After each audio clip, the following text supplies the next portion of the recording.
السلام علیکم۔ کیس کے ناول پہ آپ سب کو ویلکم۔ ایک خوبصورت ناول پیش کر رہے ہیں جس کا نام ہے حساب ضیاء جاں۔ ناول کی رائٹر ہے انیسہ سعید۔ چلیے چلتے ہیں ناول کی جانب۔ وہ اپنے بستر کے ساتھ والی کھڑکی کے پلٹ وا کیے اس کے پار کا منظر دیکھ رہی تھی۔ صحن میں اماں چارپائی بچھائے دھوپ سینک رہی تھی اور ان کے ساتھ بیٹھا حمزہ گنا چوس رہا تھا۔ وہ برق رفتاری سے دانتوں سے گنے کا چھلکا اتارتا اور مزے سے اس کا رس چوس کر اس کے باقیات اپنے پاؤں کے قریب چھلکوں کے ڈھیر پر اچھال دیتا۔ ساتھ ساتھ وہ اماں سے تبادلہ خیال میں بھی مصروف تھا۔ منٹوں میں گنے کا آخری ٹکڑا اس کے ہاتھ میں تھا اور وہ اسے آنکھوں کے سامنے کیے نظروں سے ٹٹول رہا تھا۔ شاید اسے فیصلہ کرنا تھا کہ اسے چوسا جائے یا نہیں۔ کچھ دیر اسے دیکھتے رہنے کے بعد اس نے وہ ٹکڑا یوں ہی چھلکوں کے ڈھیر میں اچھال دیا۔ گنے کا آخری حصہ عموماً سخت اور کم رس والا ہوتا ہے۔ مائرہ کو پتہ تھا حمزہ یہ ٹکڑا نہیں چوسے گا اور اس کے ایسا کرنے پر وہ سخت بیزاری کے موڈ میں بھی بے اختیار مسکرا دی۔ گنے سے فارغ ہونے کے بعد حمزہ نے اماں سے کچھ کہا اور ان کے جواب پر ہولے سے سر ہلایا۔ پھر وہاں سے اٹھ کر صحن میں لگے نلکے کا دستہ چلانے لگا۔ لمحوں میں نل کا شفاف پانی اگلنے لگا۔ حمزہ نے ہاتھ دھونے اور کلی کرنے کے بعد گیلے ہاتھ اپنے بالوں میں پھیرے اور بال سنوارتے ہوئے اس کمرے کی سمت دیکھا جہاں مائرہ بیٹھی تھی۔ اب اس کا اگلا قدم ادھر کو بڑھے گا اور جو کچھ اس نے اب تک اماں سے سنا ہے اس کی روشنی میں یہ میرے سامنے ایک عدد تقریر جھاڑے گا جو انتہائی نصیحت آموز اور سبق آموز ہوگی، مائرہ نے سوچا۔ کچھ ہی دیر بعد اسے کمرے کے باہر قدموں کی آواز آئی اور پھر دروازے پر دستک ہوئی۔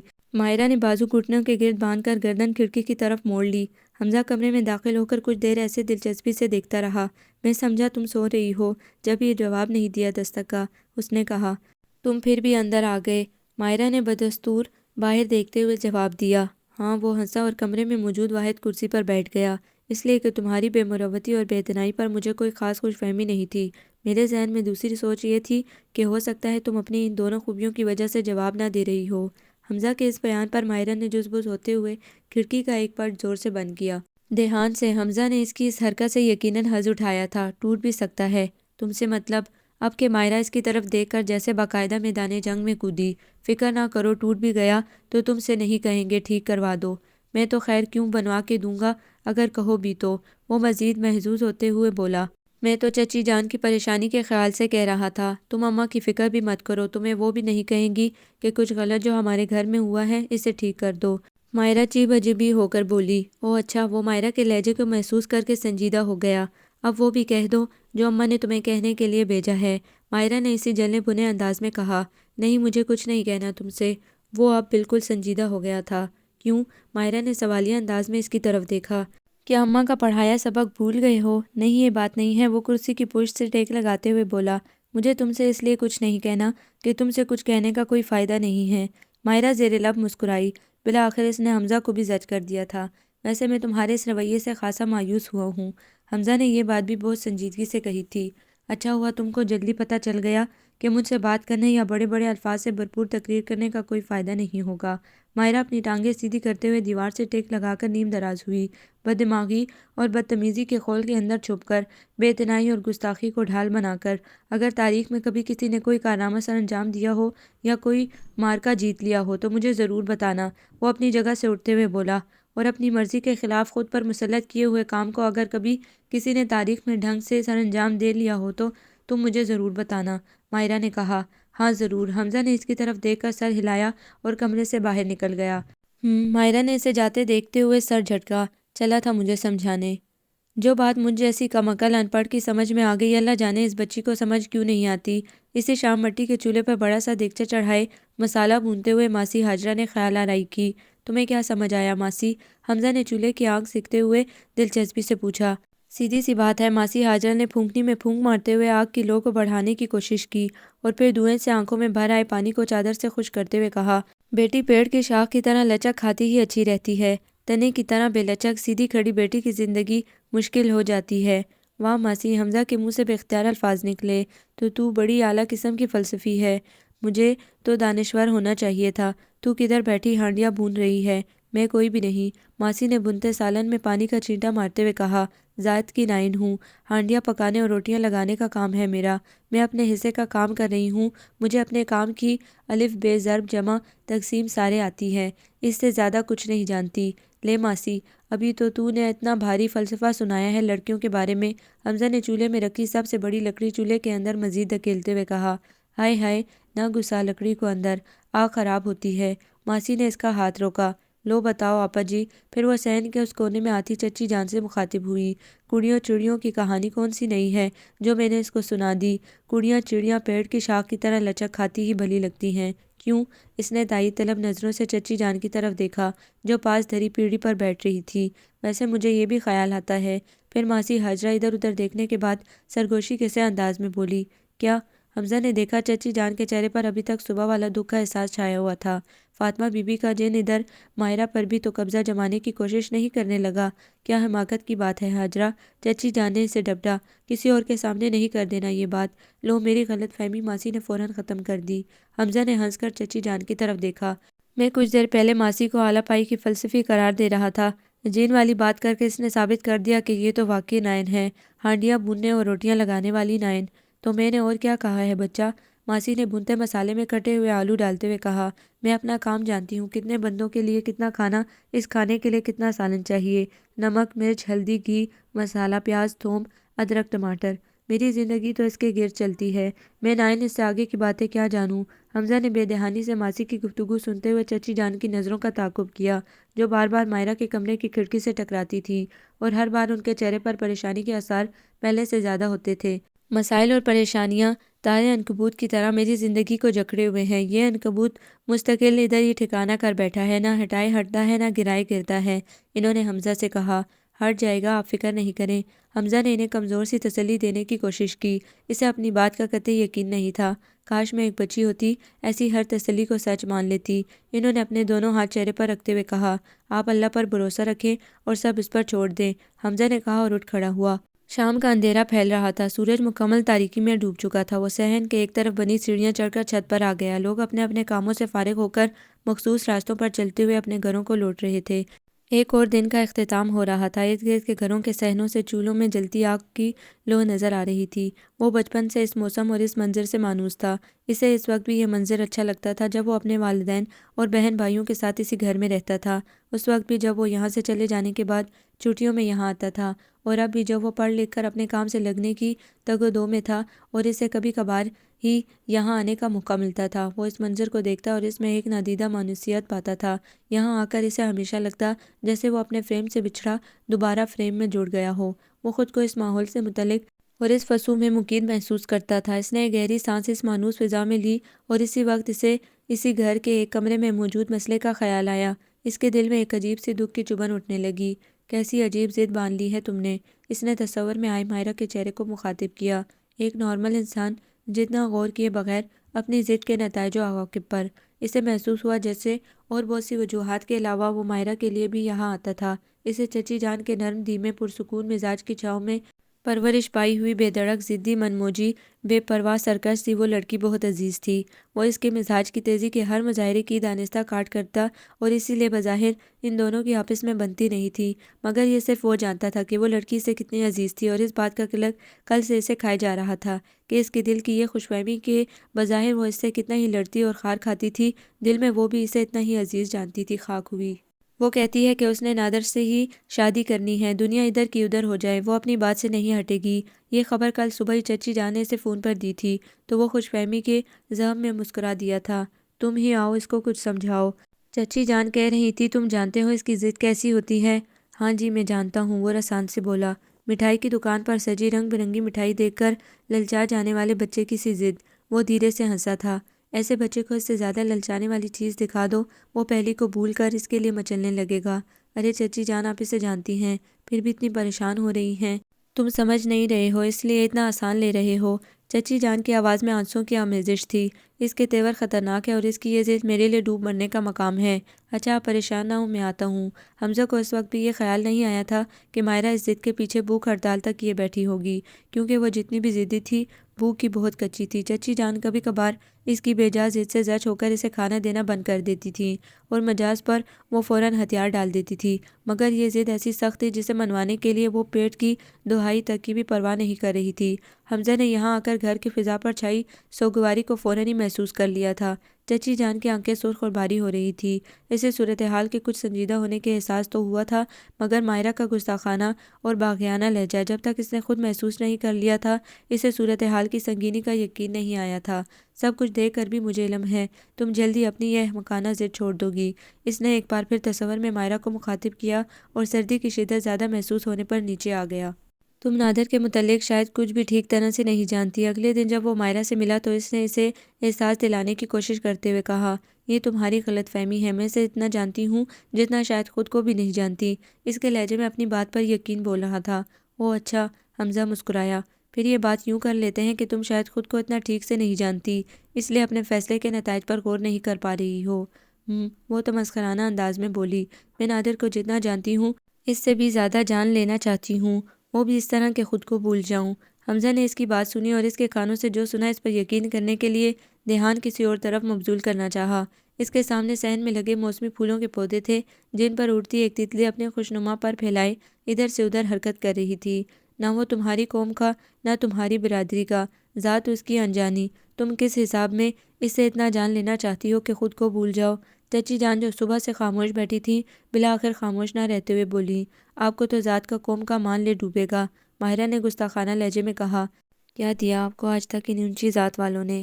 وہ کھا جانے والی نظروں سے حمزہ کی طرف دیکھتے ہوئے بولی، نہ کردہ گناہ کی سزا عمر قید۔ اس کی آواز مزید بلند ہوئی، اس کے بجائے آپ بھی اگر ارد گرد نظر ڈالتی تو کوئی نہ کوئی مہربان شخص آپ کو بھی مل جاتا اس قید تنہائی سے نجات دلانے کے لیے۔ میرے بارے میں خیال آرائی کرنے کی کوئی ضرورت نہیں ہے تمہیں۔ چچی جان اس کی بات پر غصے سے بولی، میں آپ کے قاعدے اور قانون نہیں جانتی، میں صرف اتنا جانتی ہوں کہ زندگی مجھے صرف ایک بار ملی ہے اور اس زندگی میں مجھے وہی کرنا چاہیے جو میرا دل چاہتا ہے، لیکن میں تمہیں اس منمانی کی اجازت نہیں دے سکتی۔ چچی جان نے آپ کے ذرا مضبوط اور فیصلہ کن لہجے میں کہا، تمہاری یہ حرکت میری برسوں کی ریاضت کو خاک میں ملا دے گی۔ میں نے جس طرح کانٹوں پر چل کر عزت کی چادر سر پر تانی ہے، اسے تم سمجھ سکتی ہو نہ اس کا تصور کر سکتی ہو، مگر میں اس کا احترام بھی تم سے نہیں مانگتی۔ اگر مجھے یقین ہوتا کہ تم اپنے لیے جو فیصلہ کر رہی ہو وہ تمہارے حق میں بہتر ہے، آپ کو کیا پتہ کہ میرے حق میں کیا اچھا ہے اور کیا برا؟ ماہرہ درست لہجے میں بولی، آپ یہ فیصلہ کیسے کر سکتی ہیں جب کہ آپ کو عمر بھر یہ پتہ نہیں چلا کہ خود آپ کے حق میں کیا اچھا ہے؟ حمزہ نے حیرت سے ماہرہ کی طرف دیکھا، اس کی آنکھیں شعلہ بار تھیں۔ مجھے زندگی نے وہ بھی سکھا دیا جو سیکھنے کی خواہش میں نے کبھی نہیں کی تھی۔ میں کبھی یہ نہیں چاہوں گی کہ تم بھی حالات کی مار کھا کر وہ سب سیکھو جو سیکھنے کی خواہش تمہیں نہیں ہے۔ چچی جان نے آپ کے نرم لہجے میں اسے سمجھانے کی کوشش کی، اب کی کسی بات سے بھی متاثر نہیں ہوتی میں۔ ماہرہ بس دستور سے لہجے میں بات کر رہی تھی، آپ کے لفظ، آپ کا لہجہ، آپ کی نصیحتیں سب پرانی ہو چکی، بار بار دہرائی جانے والی، اور یہ ساری باتیں اگر ہماری زندگی بدلنے یا بہتر کرنے کے لیے مددگار ہوتی تو بھی ان کو سنا جا سکتا تھا، دھیان دیا جا سکتا تھا، مگر یہ محض باتیں ہیں، بے معنی لفظ، بے تاثر جملے، ناقابل عمل نصیحتیں جو کتابیں لکھنے والے اپنی کتابوں میں بس لکھ دیتے ہیں، اسکرین پر نظر آنے والے بس بول دیتے ہیں۔ ان سے کتنوں کی زندگیاں بہتر ہوتی ہیں، کون کتنا پرسکون رہتا ہے، ان پر عمل کر کے کبھی یہ نظر نہیں آیا۔ وہ تضحیک اڑانے کے سے انداز میں بول رہی تھی۔ حمزہ نے اس کے ملکجے لباس، بکھرے بالوں، آنکھوں کے گرد سیاہ حلقوں کو دیکھا اور اندازہ لگانے کی کوشش کی کہ وہ اپنے موقف پر کب تک مزید ڈٹی رہ سکتی ہے۔ تم جو بھی کہہ لو، طنز کے جتنے تیر برسانا چاہتی ہو برسا لو، میں تمہاری شادی نادر سے ہرگز نہیں کروں گی، چچی جان نے حتمی انداز میں کہا۔ تو آپ نہ کریں، میں خود کر لوں گی۔ ماہرہ پر اس بات کا ذرا بھی اثر نہیں ہوا تھا۔ میں تمہیں یہاں سے باہر نکلنے دوں گی تو کرو گی نا؟ چچی جان شاید اس کی یہ دھمکی پہلے بھی سن چکی تھیں۔ میں یہاں سے بھاگ جاؤں گی، دیکھ لیجیے گا، وہ ان کی آنکھوں میں آنکھیں ڈال کر بولی تھی۔ آپ کی گیدڑ بپکیاں میرا راستہ نہیں روک سکتی۔ ماہرہ کی اس بات نے حمزہ کو بالکل ہی ششدر کر دیا تھا۔ وہ بے یقینی سے اس کی طرف دیکھ رہی تھی۔ اس شخص کے لیے یہ گھر سے بھی بھاگ سکتی ہے، اس نے سوچا، جو اتنے تردد پر اتر آئے، کیا اسے روکا جا سکتا ہے؟ اس کا دل ایک دھڑکن چھوڑ گیا۔ یہ خاندانی عزت اور وقار یا اعلیٰ اخلاقیات اور روایات کے ڈھونگ، یہ ذات، برادری، حسب نسب، میرے اور نادر کے درمیان جو بھی چیز آئے گی میں اس پر تھوک دوں گی۔ کان کھول کر سن لیں، آپ مجھے ایسا کرنے سے اب کسی طور نہیں روک سکتی۔ حمزہ کو لگا اتنی درست باتیں کان میں پڑنے پر جیسے اس کی آنکھوں میں نمی سی اتر آئی تھی۔ اس نے نظر اٹھا کر اس لڑکی کی طرف دیکھا جو اپنی تمام تر خامیوں کے باوجود اسے بے حد عزیز تھی۔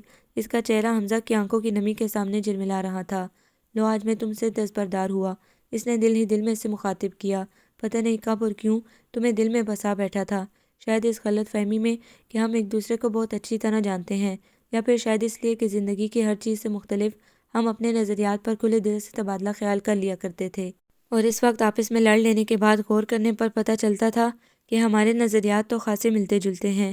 تم کس سائنسدان کے بارے میں کیا سوچتی ہو، کس ادیب کی کون سی کہانی، کس گلوکار کا کون سا گانا، کون سی خوشبو، کون سا پھول، کون سی فلم، کون سا شاعر، کون سا فلسفہ، کون سی تھیوری۔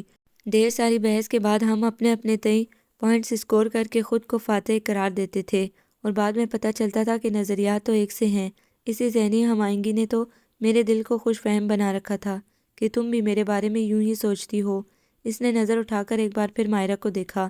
واؤ بھائی نادر میاں، پھر اس نے کسی اور کو دل میں مخاطب کیا۔ نہ جانے تم کون ہو اور کیسے ہو، مگر جو بھی ہو خوش قسمت ہو کہ اس لڑکی کے دل میں بسے بیٹھے ہو۔ میرا خیال ہے کہ یہ بحث ختم کی جائے، اس نے چچی جان کو مزید بولنے سے منع کرتے ہوئے کہا۔ تم جیسا چاہتی ہو ویسا ہی ہوگا۔ پھر اس نے مائرہ کی طرف دیکھا۔ اس کی اس بات کے رد عمل میں مائرہ کا چہرہ ایک دم روشن سا ہو گیا۔ اس کے ہونٹ کچھ کہنے کو کھلے مگر کہے بغیر بند ہو گئے۔ چچی جان نے چونک کر اس کی طرف دیکھا۔ جس کو انہوں نے اپنا وکیل بنایا تھا اسی نے ساری بحث سمیٹ دی تھی۔ اس کے پاس دلائل ختم ہو گئے تھے، یا اس نے بغیر جرح کے ہی ہار مان لی تھی۔ تم اس سے کہو وہ آ کر چچی جان سے مل لیں، حمزہ نے مائرہ سے کہا۔ تمہارا نکاح چچی جان ہی کریں گی، تمہیں کہیں باغ کر جانے کی ضرورت نہیں پڑے گی۔ اس کی آواز ان کے کانوں میں پڑ رہی تھی اور ان کا ذہن معاف ہوا جا رہا تھا۔ میرا دل نہیں چاہ رہا کہ جس عزت و ناموس کی خاطر آپ نے اتنے سال اتنی محتاط ہو کر گزار دیے وہ پل کے پل میں خاک ہو جاتے۔ اسی رات حمزہ نے انہیں سمجھانے کی کوشش کی تھی، جو کام ایک بڑا نقصان ہونے کے بعد بھی ہونا ہی ہے، اسے اس بڑے نقصان کے بغیر کیوں نہ ہونے دیا جائے۔ میرا خیال تھا کہ تمہیں اس سرکش گھوڑے کو لگام دینا آتی ہوگی، وہ دکھ سے بوجھل ہوتی آواز میں بولی تھی۔ تم تو اس کے مزاج سے آشنا ہو، تم سے میں نے بہت امید وابستہ کر رکھی تھی۔ یہ مزاج آشنائی کا ہی تو نتیجہ ہے، وہ سنجیدگی سے بولا۔ وہ صرف کہہ ہی نہیں رہی تھی، اس بار اس نے کر دکھانا تھا۔ آپ نے اس کا لہجہ اور عزم محسوس نہیں کیا شاید، کچھ تجربوں سے گزرے بغیر شاید ان کے نتائج و عواقب کا اندازہ ٹھیک سے نہیں ہو پاتا۔ لفظ سمجھانے کے لیے ناکافی ہوتے ہیں اور گزشتہ تجربوں کا نچوڑ نظر نہیں آتا۔ وہ کھوئے کھوئے انداز میں کہہ رہا تھا۔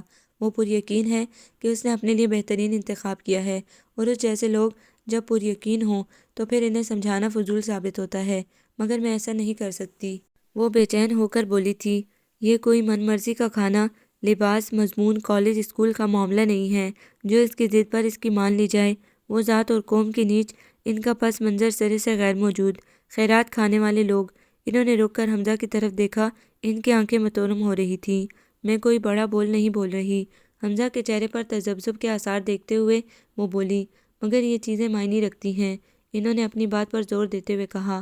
اور پھر یہ کیسی محبت ہے کہ جن کے ساتھ ایک عمر گزاری، جنہوں نے نوالا توڑنے، انگلی پکڑ کر پاؤں پاؤں چلانے، ایک ایک حرف سے لے کر لفظوں تک پڑھنا سکھانے کی مشقت سہی، جو تنگی ترشی پریشانی مصیبت میں سائبان بنے رہے، جنہوں نے گود کی گرمی اور محبت کی نرمی سے آشنا کیا، ان کی محبت پر ایک دم اجنبی شخص کی محبت حاوی ہو گئی، بے غرض، بے ریا، مرنجان مرنج، چھوٹے بڑے کی محبت میں جان لٹا دینے والے وفا پرست باپ کی بیٹی، اتنی بے مروت، خود غرض اور سرکش۔ وہ سانس لینے کو رکی۔ مجھے علم ہوتا تو اس کے پیدا ہوتے ہی اس کا گلا گھونٹ کر مار دیتی۔ انہوں نے حمزہ کی طرف دیکھا جو لب بھینجے بات سن رہا تھا۔ میرا کہنا اب بھی یہی ہے کہ ان سب باتوں کا کچھ فائدہ نہیں، وہ گھر سے بھاگ جائے یا اپنی جان لے لے، دونوں صورتوں میں ہی ایک بڑا نقصان ہمارا ہوگا۔ اس بڑے نقصان سے بچنے کی ایک ہی تدبیر ہے کہ اسے منمانی کر لینے دیں۔ کیسے بھاگ جائے گی؟ وہ ڈپٹ کر بولی۔ ٹانگیں کاٹ دوں گی اس کی، صبح ہی بلاؤ قاضی کو، میں اس کا نکاح تم سے کرواتی ہوں، پھر کیسے بھاگے گی؟ نہیں، حمزہ نے تیزی سے کہا، میں ہرگز ایسا نہیں کروں گا۔ تم؟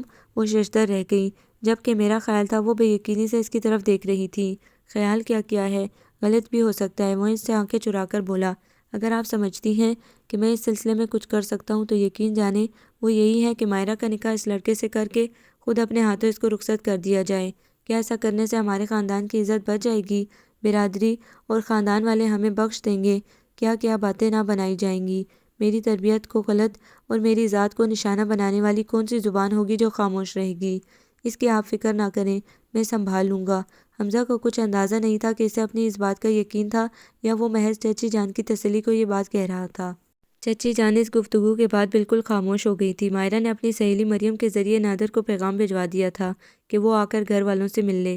چچی جان نے نادر سے ملنے سے صاف انکار کر دیا تھا۔ ان کا کہنا تھا کہ حمزہ نے یہ فیصلہ کیا ہے اور اس سلسلے میں سب کچھ وہی کرے گا۔ ان کے اسی سخت رویے کا نتیجہ تھا کہ جس دوپہر نادر اس ملاقات کو ادھر آیا، اس روز صبح سے گھر میں صفائی ہوئی، نہ آنے والے کے لیے کسی چائے پانی کا اہتمام کیا گیا۔ چچی جان سارا دن منہ پر چادر ڈالے صحن میں بچھی چارپائی پر لیٹی رہیں۔ ان کا مزاج ایسا ہو رہا تھا کہ کسی کو ان کے ساتھ بات کرنے کی جرأت نہیں ہوئی تھی۔ حمزہ کو سمجھ نہیں آ رہا تھا کہ وہ اس غیر متوقع صورتحال اور ذمہ داری سے کیسے نمٹے گا۔ نادر کے آنے کی اطلاع ملنے پر جب وہ بیٹھک کی طرف سے آتا مائرہ کے کمرے کے آگے سے گزرا تو بلو گراس کے لوشن اور ایوننگ ان پیرس کی ملی جلی خوشبو ان کے نتنوں سے ٹکرائی تھی۔ وہ اس کمرے کے ادھ کھلے دروازے کے آگے ذرا کی ذرا رکا۔ اندر سے چوڑیوں کی کنکناہٹ کی آواز کے ساتھ ساتھ مائرہ کے گنگنانے کی ہلکی سی آواز بھی آ رہی تھی۔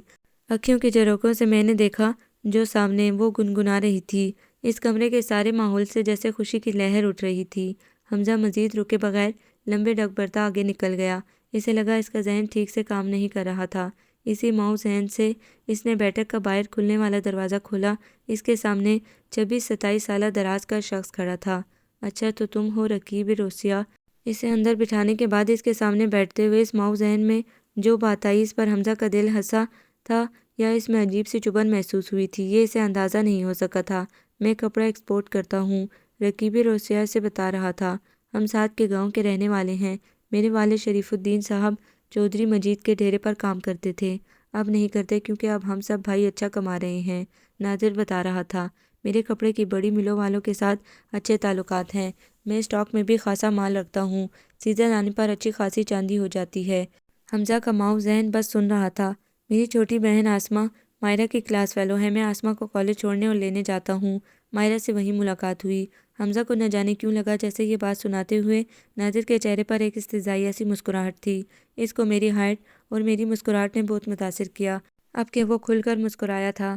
اور تمہیں مائرہ کی کس چیز نے متاثر کیا؟ حمزہ نے پوچھنا چاہا مگر اس کا کوئی بھی بات کرنے کو دل نہیں چاہ رہا تھا۔ مائرہ کی پسندیدگی کا جب مجھے پتہ چلا تو میں گڑبڑا کر رہ گیا، یہ میرے لیے بہت بڑا اعزاز تھا، وہ کہہ رہا تھا۔ کیوں؟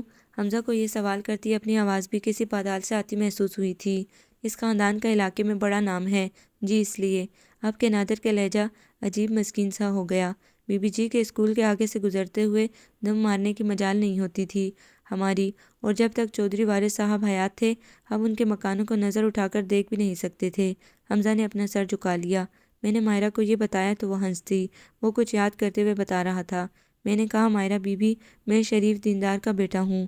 جی آپ کو میرے بارے میں غلط فہمی ہوئی ہے شاید، تو وہ ہنس کر بولی۔ اس میں غلط فہمی کی کیا بات ہے، دل تو کسی پر بھی آ سکتا ہے۔ حمزہ کا دل ڈوبنے لگا۔ ویسے بھی پرانی شان و شوکت کے تو تذکرے ہی باقی ہیں نا، اب دور اور آ گیا ہے۔ چودھری وارث صاحب کی زمینیں بکی تو میرے چاچے نے قیمت لگائی تھی سب سے پہلے، اور جو خریدی ان کے دام کھرے دیے تھے یکم شت، اور اب تو یہ اونچے مکان ڈھاٹ بیری ہونے کو ہیں۔ پر ادھر ہمارا کاروبار بڑا پھیل گیا ہے، ہم نے اپنی کوٹھی شروع کرائی ہوئی ہے۔ ادھر لین سے پار جو کھلی جگہ تھی وہ ہماری ہی ہے۔ میں یوکے کا ویزا لے رہا ہوں، جلد ہی ہمارا کاروبار انٹرنیشنل ہو جائے گا۔ حمزہ خاموش بیٹھا ترقی اور تنزلی کے پڑاؤ سن رہا تھا۔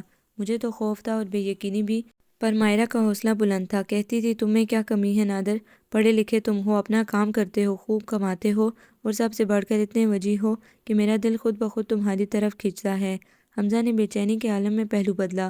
تم یہ بتاؤ کہ کیا تم مائرہ سے نکاح کے لیے تیار ہو؟ اس نے بمشکل اپنی آواز میں اٹھنے والے دل کے ابال پر قابو پاتے ہوئے مضبوط لہجے میں سوال کیا۔ بالکل، اس کے مخاطب نشانے اچکاتے ہوئے یوں جواب دیا جیسے یہ انتہائی معمولی کام تھا جسے اس کا بایاں ہاتھ بھی سر انجام دے سکتا تھا۔ اس کا کیا قصور ہے جب تم خود اس کے لیے بائیں ہاتھ کا کام بن گئی ہو؟ اس نے نادر کے اس انداز پر دل میں اٹھتے ہوئے رد عمل کو دباتے ہوئے سوچا، کیا یہ کام تم 1-2 دن میں ہی کر سکتے ہو؟ اس نے دوسرا سوال نادر سے کیا۔ ہاں چاہیں تو آج ہی۔ بائیں ہاتھ کا کام دنیا کا سب سے آسان کام تھا۔ تم ایسا کرو، پرسوں رات 8 بجے گواہوں کے ساتھ یہاں آ جانا، نکاح ہو جائے گا۔ حمزہ نے اپنے ہونٹوں پر زبان پھیر کر انہیں تر کرنے کے بعد کہا۔ نادر نے خوشی کے عالم میں پہلو بدلا۔ مائرہ یہاں سے ایک جوڑے میں رخصت ہوگی، تم یہاں کسی سامان، روپے یا جائیداد کے کسی کاغذ کی امید رکھے بغیر آنا۔ حمزہ نے اپنی اس بات کا رد عمل جاننے کے لیے نادر کی طرف دیکھا۔ وہ ایک لمحے کو ساکت ہوا تھا مگر اگلے ہی لمحے اس نے نارمل انداز میں سر ہلایا۔ ٹھیک ہے، مگر اس طرح ایک بار یہاں سے رخصت ہونے کے بعد ماہرہ دوبارہ پھر یہاں قدم نہیں رکھے گی۔ اس نے اپنی تئیں اپنی شرط پیش کی تھی۔ میں یہ بات پہلے ہی تم سے کہنے والا تھا۔ حمزہ نے اتنے ہی نارمل انداز میں اسے جواب دیا تھا۔ تم؟ نادر نے انگلی اٹھا کر حمزہ کی طرف اشارہ کیا۔ تم کون ہو یہ سب طے کرنے والے؟ بی بی جی کہاں ہیں؟ کیا تم سوچ سکتے ہو کہ وہ تم سے ملیں گی یا کوئی بات کریں گی؟ حمزہ نے اپنی بوجھل آنکھیں اٹھا کر اس سے سوال کیا۔ تم اور ماہرہ جو چاہتے ہو وہ ہونے جا رہا ہے۔ تم دونوں کی کوئی خواہش اس کے سوا نہیں ہے۔ اس نے اپنی بات کی تائید حاصل کرنے والی نظروں سے اسے دیکھا۔ جواب میں نادر خاموش رہا تھا۔ تو جو تم دونوں چاہتے ہو وہ بغیر کسی تردد کے آسانی سے ہونے جا رہا ہے، کیا یہ کافی نہیں؟ اوہ، وہ ہنسا۔ بڑی کرم نوازی ہے تمہاری۔ اس نے اپنا ہاتھ ماتھے تک لے جا کر سلام کرنے کے سے انداز میں رکھا۔ ویسے یہ کام تم نہ کرتے تو بھی ہو جانا تھا۔ زحمت سے بچ گئے، تم شکر کرو۔ حمزہ کا لہجہ پہلی بار درست ہوا۔ کسی بھی دوسری صورت میں پولیس تھانے مقدموں اور خواری کا سامنا کرتے عمر گزر جاتی۔ شادی کا مزہ بھگتے رہتے ایک عرصے تک۔ ماہرہ نابالغ اور فاتر العقل نہیں ہے جو عدالت اسے اور مجھے کسی لمبے مقدمے میں گھسیٹتی، نہ ہی تم۔ نادر اپنی جگہ سے اٹھتے ہوئے بولا۔ اور تمہارے خاندان کے باقی مردوں میں اب وہ دم خم کہاں رہا ہے کہ بندوق اٹھا ہی لو؟ چلانا تو دور کی بات ہے، اس لیے مجھ پر احسان لادنے کی کوئی گنجائش نہیں۔ باہر نکلنے سے پہلے وہ رکا اور مڑ کر حمزہ سے ایک بار پھر مخاطب ہوا۔ ہاں، یہ ضرور ہے کہ تمہاری بزم خود اونچی شان کے جنازے کی بے عزتی کا گراف ذرا کم ہو جائے گا۔ حمزہ نے نادر کے پیچھے بند ہوتے دروازے کو دیکھا اور آنکھیں بند کر لیں۔ دراز قد اور ظاہری وجاہت، دو چیزیں سب کچھ داؤ پر لگا دینے کا باعث بن گئی تھی۔ اسے لگا اس کمرے کے در و دیوار سے اس کے خاندان کی بزرگ عورتوں کی روحیں چمٹ کر بین کر رہی تھیں۔ ہار پھول، ہر کے گلاب اور مشک کافور منگوا لینا۔ چچی جان نے اس سے اس گفتگو کی تفصیل سننے کے بعد جو اس کے اور نادر کے درمیان ہوئی تھی کہا۔ وہ رک کر ان کے چہرے کو دیکھنے لگا۔ وہ اس سے کسی طرح بھی نارمل نظر نہیں آ رہی تھی۔ چلیں آپ آرام کریں، ہم پھر بات کریں گے۔ اس نے بات ٹالنے کی کوشش کی۔ پھر تو آنا بھی نہیں۔ وہ بڑبڑائی تھی اور پھر ان پر وہی خاموشی چھا گئی جو صبح سے چھائی ہوئی تھی۔ آپ لیٹ جائیں، میں ماسی ہاجرہ کو آپ کے پاس بھیجتا ہوں۔ وہ گھبرا کر اٹھا۔ انہوں نے کسی معمول کی طرح اس کی بات کی تقلید کی اور چہرے پر چادر ڈال کر لیٹ گئی۔ ماسی ہاجرہ کو ان کے پاس بھیج کر صحن میں کھڑے اس کی نظر ماہرہ کے کمرے کی کھڑکی پر پڑی جس سے روشنی چن کر باہر آ رہی تھی۔ وہ ذرا آگے بڑھا اور کمرے کے اندر کی صورتحال کا اندازہ لگانے کی کوشش کرنے لگا۔ کمرے میں کیسٹ پلیئر آن تھا اور چیزوں کی اٹھا پٹک کی آوازوں سے ایسا لگ رہا تھا جیسے کوئی اہم کام سر انجام دیا جا رہا ہو۔ وہ بنا دستک دیے پہلی بار اس کے کمرے میں داخل ہوا۔ اس نے دیکھا ماہرہ کے کمرے کا سامان بکھرا پڑا تھا اور اس کے بیڈ پر 3 ٹریول بیگ رکھے تھے۔ وہ بکھری چیزوں کو ترتیب دے کر بیگز میں رکھنے میں مصروف تھی۔ اس کا کیسٹ پلیئر آہستہ آواز میں گیت بجا رہا تھا۔ پائل میں گیت ہیں چھم چھم کے، تو لاکھ چلے ری گوری تھم تھم کے۔ ماہرہ خود بھی زیر لب یہ گیت گنگنا رہی تھی۔ اس نے ایک شوخ رنگ لباس پہن رکھا تھا اور اس کے ہونٹوں پر لپسٹک بھی سجی تھی۔ حمزہ کا دل ایک لمحے کو دھڑکنا جیسے چھوڑ گیا۔ وہ نظر لگ جانے کی حد تک حسین لگ رہی تھی۔ وہ اتنی خوش نظر آ رہی تھی جیسے اسے قارون کا خزانہ ہاتھ لگ گیا ہو۔ وہ اپنی جگہ پر دم بخود کھڑا اسے دیکھ رہا تھا۔ ماہرہ کو کمرے میں کسی دوسرے کی موجودگی کا احساس کچھ دیر بعد ہوا تھا۔ حمزہ کو اپنے سامنے کھڑا دیکھ کر وہ اتنے دنوں میں پہلی بار خوش دلی سے مسکرائی تھی۔ بیٹھو، اس نے کرسی کی طرف اشارہ کرتے ہوئے کہا۔ حمزہ کو لگا وہ یہاں بیٹھنا اور اس سے بات کرنا چاہتا تھا، شاید جو وہ اپنا ارادہ بدل دے۔ تم یہ سب کیا کر رہی ہو؟ اس نے پوچھا۔ میں؟ ماہرہ نے چند بکھری چیزیں اٹھانے کے بعد کیسٹ پلیئر بند کیا۔ جو بہت ضروری چیزیں ہیں وہ سمیٹ رہی ہوں، ان کو میں ساتھ لے کر جاؤں گی۔ تمہیں پتہ ہے نادر کے ساتھ کیا بات طے ہوئی؟ حمزہ نے سوال کیا۔ ہاں مجھے معلوم ہے، وہ مسکرا کر بولی۔ کیسے پتہ ہے؟ حمزہ حیران ہوا۔ جاتے ہوئے نادر مجھ سے مل کر گیا تھا، اس نے انکشاف کیا۔ کہاں؟ حمزہ کی حیرت بڑھ گئی۔ یہ کھڑکی، اس نے اپنے کمرے کی اس کھڑکی کی طرف اشارہ کیا جو باہر کی بند گلی میں کھلتی تھی۔ یہ میری سہیلی ہے۔ وہ بدستور مسکرا رہی تھی۔ میری بہت سے رازوں کی خاموش امین۔ وہ ہاتھ میں پکڑا دوپٹہ بیڈ پر اچھال کر گہری سانس لیتے ہوئے اسٹول پر بیٹھ گئی۔ نادر نے اسی کھڑکی پر دستک دے کر مجھے بتایا کہ تمہارے ساتھ اس کی کیا بات طے ہوئی۔ ویسے، اس نے حمزہ کی طرف دیکھا۔ اسے شاید یقین نہیں آ رہا تھا کہ امی کے بجائے تم یہ معاملات طے کرو گے۔ وہ ہنسی۔ میں نے اسے بتایا کہ یقین کرو حمزہ امی کا مشیر خاص ہے۔ آیا تو وہ مجھے سمجھانے تھا مگر اسے میرے نکاح کے معاملات طے کرنے پڑ گئے۔ تمہیں ذرا سا بھی ملال نہیں ہے کہ تم یہ سب کس طرح کر رہی ہو؟ حمزہ کو اس کی بات بے بات ہنسی سے چڑ ہونے لگی تھی۔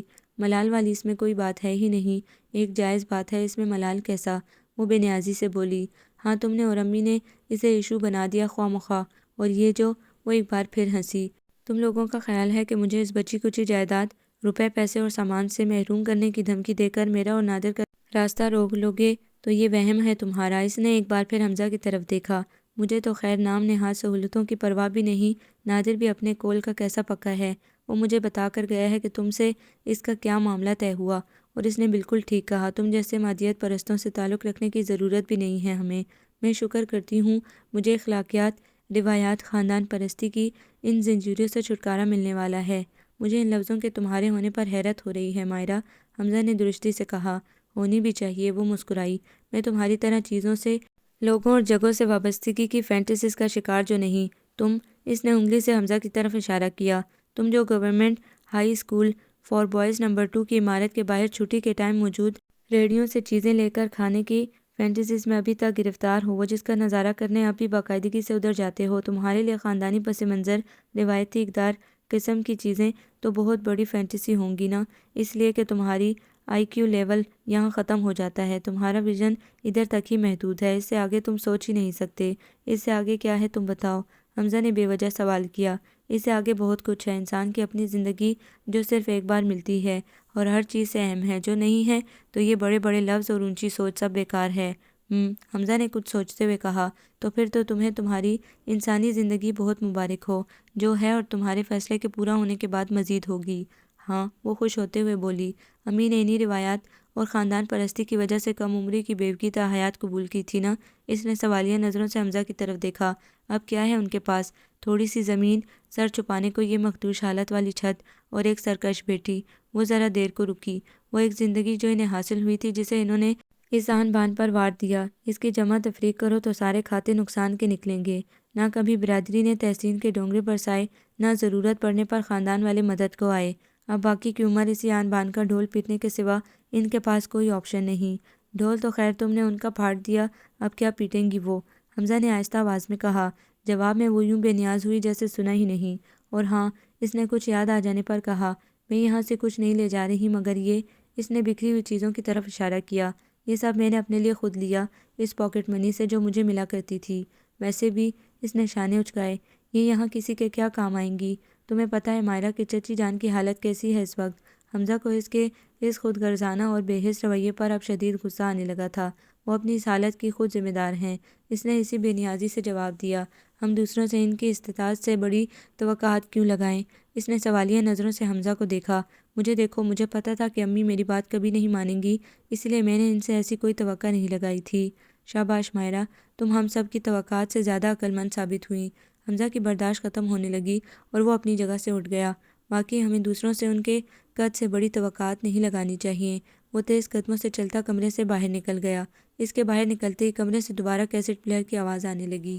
وہ دھوپ چڑھے سے لے کر اس وقت دوپہر تک چھت پر بچھی کھری چارپائی پر لیٹا تھا۔ فضا میں عجیب سا سکوت تھا۔ آسمان صاف اور گہرے نیلے رنگ کا ہو رہا تھا۔ اس نے دیر تک اونچے افق پر قطار در قطار سفر کرتے پرندوں کا نظارہ کیا اور پھر آنکھیں تھک جانے پر موند لی تھیں۔ اس کا ذہن خالی تھا اور دل میں بے چینی تھی، اسے اپنے حلق میں کانٹے چبھتے محسوس ہو رہے تھے۔ شاید اس کا جسم بخار میں تپ رہا تھا۔ اس کی آنکھیں تھکی ہوئی تھیں، اسی لیے اسے انہیں بند کرنا پڑا تھا، ورنہ وہ انہیں بند نہیں کرنا چاہتا تھا۔ آنکھیں بند کرنے پر کئی دن سے اس کے سامنے ایک ہی منظر فلم کی طرح چلنے لگتا تھا۔ نکاح خواں گواہ، نکاح کے بول، نکاح نامے پر دولہا کے کالم میں نادر کا نام اور دلہن کے دستخطوں میں مائرہ کے ہاتھ سے لکھا وہ مانوس ایم، پھر دلہن کے وکیل کی حیثیت سے کیے گئے اس کے اپنے دستخط، نارنجی رنگ کے کپڑوں میں ملبوس وہ ان سجی دلہن، اس کا اعتماد جس کے ساتھ وہ بغیر کسی کی دعا لیے نادر کے ساتھ رخصت ہو رہی تھی۔ اس نے غلطی سے بھی ایک نگاہ اس گھر کے آنگن پر نہیں ڈالی تھی جس میں کھیلتے کودتے اس کا بچپن گزرا، اٹھتے بیٹھتے لڑکپن اور جوانی کے سال بیتے تھے۔ اس نے اس بات کی بھی پرواہ نہیں کی تھی کہ اس کی ماں اس کے رخصت ہوتے وقت منہ پر کپڑا ڈالے خاموش پڑی تھی۔ انہوں نے اس کے چلے جانے تک ایک لفظ بھی اس سے نہیں بولا تھا۔ کیا بے حسی اور خود غرضی کی ایک سٹیج یہ بھی ہوتی ہے؟ بے چینی سے کروٹ بدل کر حمزہ نے سوچا، پھر اس نے آنکھیں کھول کر سورج کی شعاؤں کو براہ راست دیکھنے کی کوشش کی۔ کیا میں بزدل ہوں یا مصلحت پسند جو اس کو روک نہ سکا؟ اس نے خود سے سوال کیا۔ بندوق کے زور پر یا دلائل دے کر کیا اس کو روکا جا سکتا تھا؟ اسے لگا اس کے پاس اس کے اپنے کسی سوال کا جواب نہیں تھا، یا شاید وہ ایسے کسی سوال کا جواب دینا ہی نہیں چاہتا تھا۔ جو ہونا تھا وہ تو ہو گیا، اب ایک دوسرے سے منہ چھپانے کا کیا فائدہ؟ اسے اس کی سوچوں سے ماسی ہاجرہ نے چونکا دیا تھا۔ منہ سے نکلی بات واپس نہیں آ سکتی، دوسرا کمانوں نکلا تیر۔ وہ حمزہ والی چارپائی کے ادوائن پر بیٹھ کر بولی۔ دھی رانی کو خیال نہیں نہ آیا کہ پیچھے رہ جانے والے کون سے حال جیویں گے، تو تسی بھی اس کی فکر دل سے نکال دیو۔ وہ اپنی تئیں حمزہ کو دلاسا دے رہی تھی۔ حمزہ اٹھ کر بیٹھ گئے اور اپنی چپلوں میں پاؤں ڈالنے لگا۔ پورا پنڈ دانتوں میں انگلیاں دے کر بیٹھا ہے۔ ماسی حاجر نے خبر سنائی، چودھری سلطان کے مکانوں میں پہلے کبھی ایسی بارات آئی نہ ایسا تماشا ہوا۔ حمزہ نے سر جھکا لیا۔ پر انگلیاں کب تک دانتوں میں رہیں گی؟ ایک آدھ دن میں سب اپنے کام میں لگ جائیں گے، بھول جائیں گے، تو پھر تم دونوں کیوں ایک دوسرے سے چھپتے پھرتے ہو؟ کچھ نہیں ماسی، میرا جسم بخار سے ٹوٹ رہا ہے، میں اس لیے ادھر آ کر لیٹ گیا۔ حمزہ نے کہا، اس بخار کو اب پنڈ سے باہر نکلنے دے۔ ماسی نے اس کے کندھے پر ہاتھ رکھا۔ مجھے پتہ ہے یہ پھونک کے چڑھنے والا بخار ہے، پنڈ آلود جاتا ہے، پر جب یہ باہر نکل جاتا ہے تو یاد بھی نہیں رہتا کہ کبھی چڑھا بھی تھا۔ ماسی اپنا فلسفہ سنا رہی تھی۔ چچی جان کیا کر رہی ہیں؟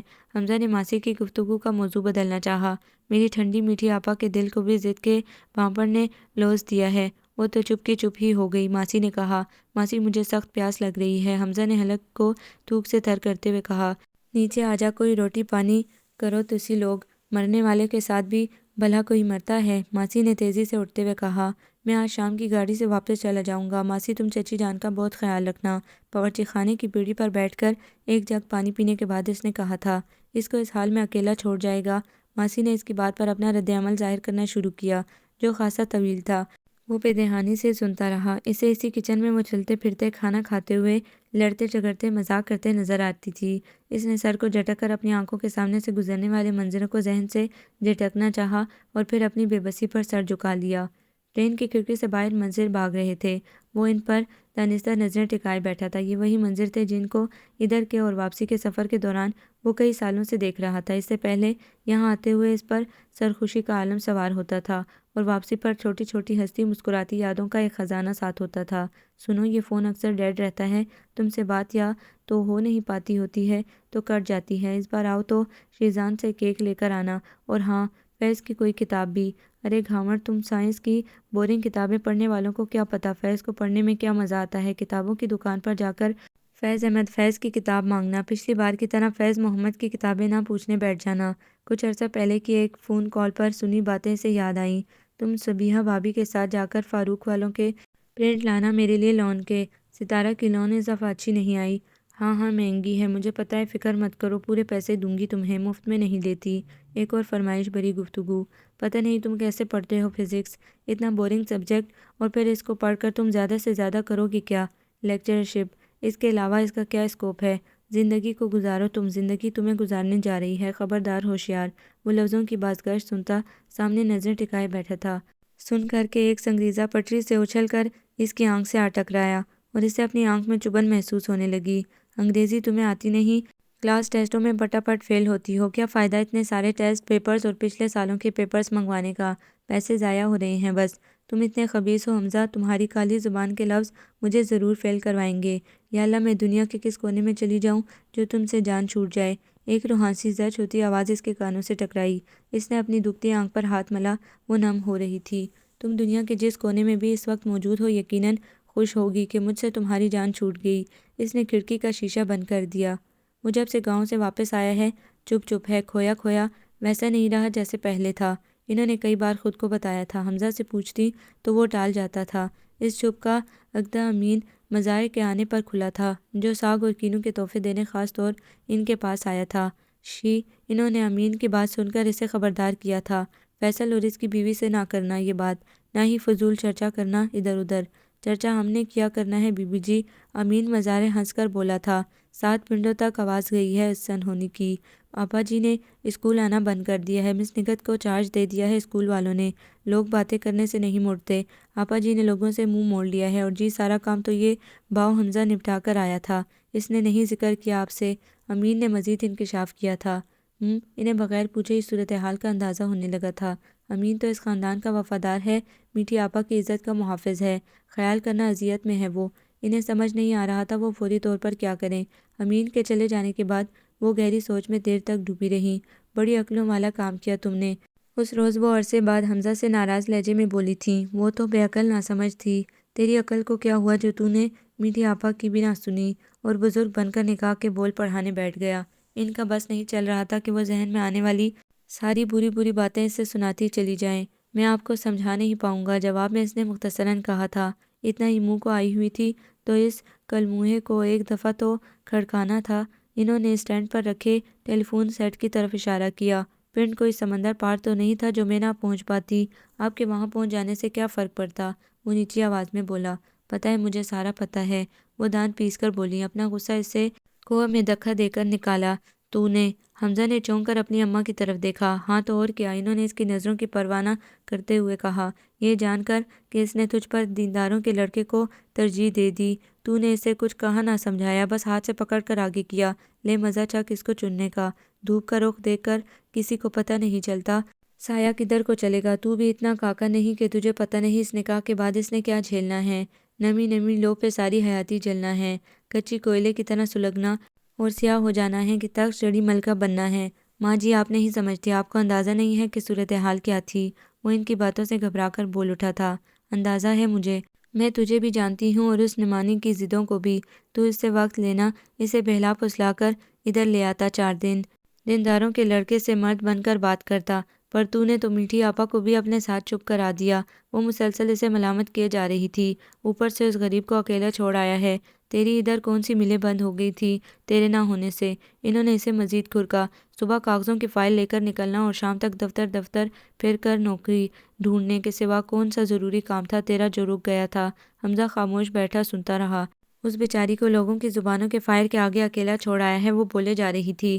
ٹکٹ کرا صبح ہی 2 اور چل میرے ساتھ میٹھی آپا کے پاس، نہیں معلوم کیا حال ہو رہا ہوگا اس کا۔ انہوں نے اس کا شانہ جھنجھوڑ کر حکم دیا تھا۔ اس بار گاؤں آ کر چچی جان کی جو حالت اس نے دیکھی، اس کا دل بیٹھ گیا۔ جیسے اماں کہتی ہیں، اس کے حساب سے کیا میں نے ان کی اس حالت کا ذمہ دار ہوں؟ وہ ایک نئی کشمکش میں پڑ گیا۔ اماں جو حل بتاتی ہیں، کیا وہ ممکن تھا؟ اس نے سوچا اور اس کے دل نے نفی میں جواب دیا۔ اماں چچی جان کی خاموشی کا قفل توڑنے کی کوشش کرتی رہیں مگر ناکام لوٹیں۔ لیکن جتنے دن وہ وہاں رہیں، انہوں نے گاؤں کی عورتوں سے ملاقات بھی کی اور ان کے سوالوں کے جواب بھی دیے۔ خود اس سے اور چچی جان سے زیادہ اماں بہادر تھیں۔ مکمل صفائی کرو گھر کی، موت ہو جائے تو بھی اتنے دن کا سوگ نہیں مناتا ہوگا کوئی، غضب ہے اللہ کا، من گرد پڑی ہے ہر چیز پر۔ اماں نے ماسی ہاجرہ کو حکم سناتے ہوئے کہا تھا۔ اماں کے قیام کے دوران ویران گھر میں آبادی کے آثار نظر آنے لگے تھے۔ چچی جان نے چہرے سے کپڑا ہٹا کر سب کو دیکھنا اور کمرے سے باہر نکل کر بیٹھنا شروع کر دیا تھا۔ اتنے غم کے ساتھ یہ اپنی عمر تنہا کیسے گزاریں گی؟ حمزہ سوچتا رہا۔ آپ ہمارے ساتھ چلیں، اس نے گھبرا کر ان سے کہا۔ جواب میں انہوں نے سختی سے سر ہلایا تھا، اور یہ نہ ہمیشہ کی طرح نہ ہی رہی تھی۔ اس کی اور اماں کی منتوں پر بھی ہاں میں نہیں بدلی تھی۔ حمزہ جانتا تھا کہ ماہرہ جس ضد پر اڑ گئی تھی، اماں کی بتائی ہوئی تدبیروں سے بھی وہ اپنی ضد سے دستبردار ہونے والی نہیں تھی۔ پھر بھی اماں کی باتوں نے اسے ایک عجیب سے احساس جرم میں مبتلا کر دیا تھا۔ گاؤں سے اس دن واپس آتے ہوئے اس نے اپنے لیے وہ فیصلہ کیا تھا جس کا پہلے اس نے کبھی سوچا بھی نہیں تھا۔ جس روز اس کی اس گورنمنٹ ہائی اسکول میں بطور سائنس ٹیچر تعیناتی ہوئی، جہاں سے اس نے خود میٹرک کیا تھا، اس دن اس جیسا خوش اور اس جیسا افسردہ شاید کوئی نہ تھا۔ اس سے 2 روز پہلے ہی اسے ایٹامک انرجی کمیشن سے بھی اپارٹمنٹ لیٹر ملا تھا۔ اس پر اسکول ماسٹری کو ترجیح دینے کا پہلے اسے کبھی خیال نہیں آیا تھا، مگر وہ دل کی خلش تھی کہ کیا تھا جس نے اسے گورنمنٹ ہائی اسکول کی ماسٹری کو ترجیح دینے پر اکسایا تھا۔ اس کے اس فیصلے نے اس کے گھر میں سب کو ہی چونکایا تھا، سوائے اس کی اماں کے۔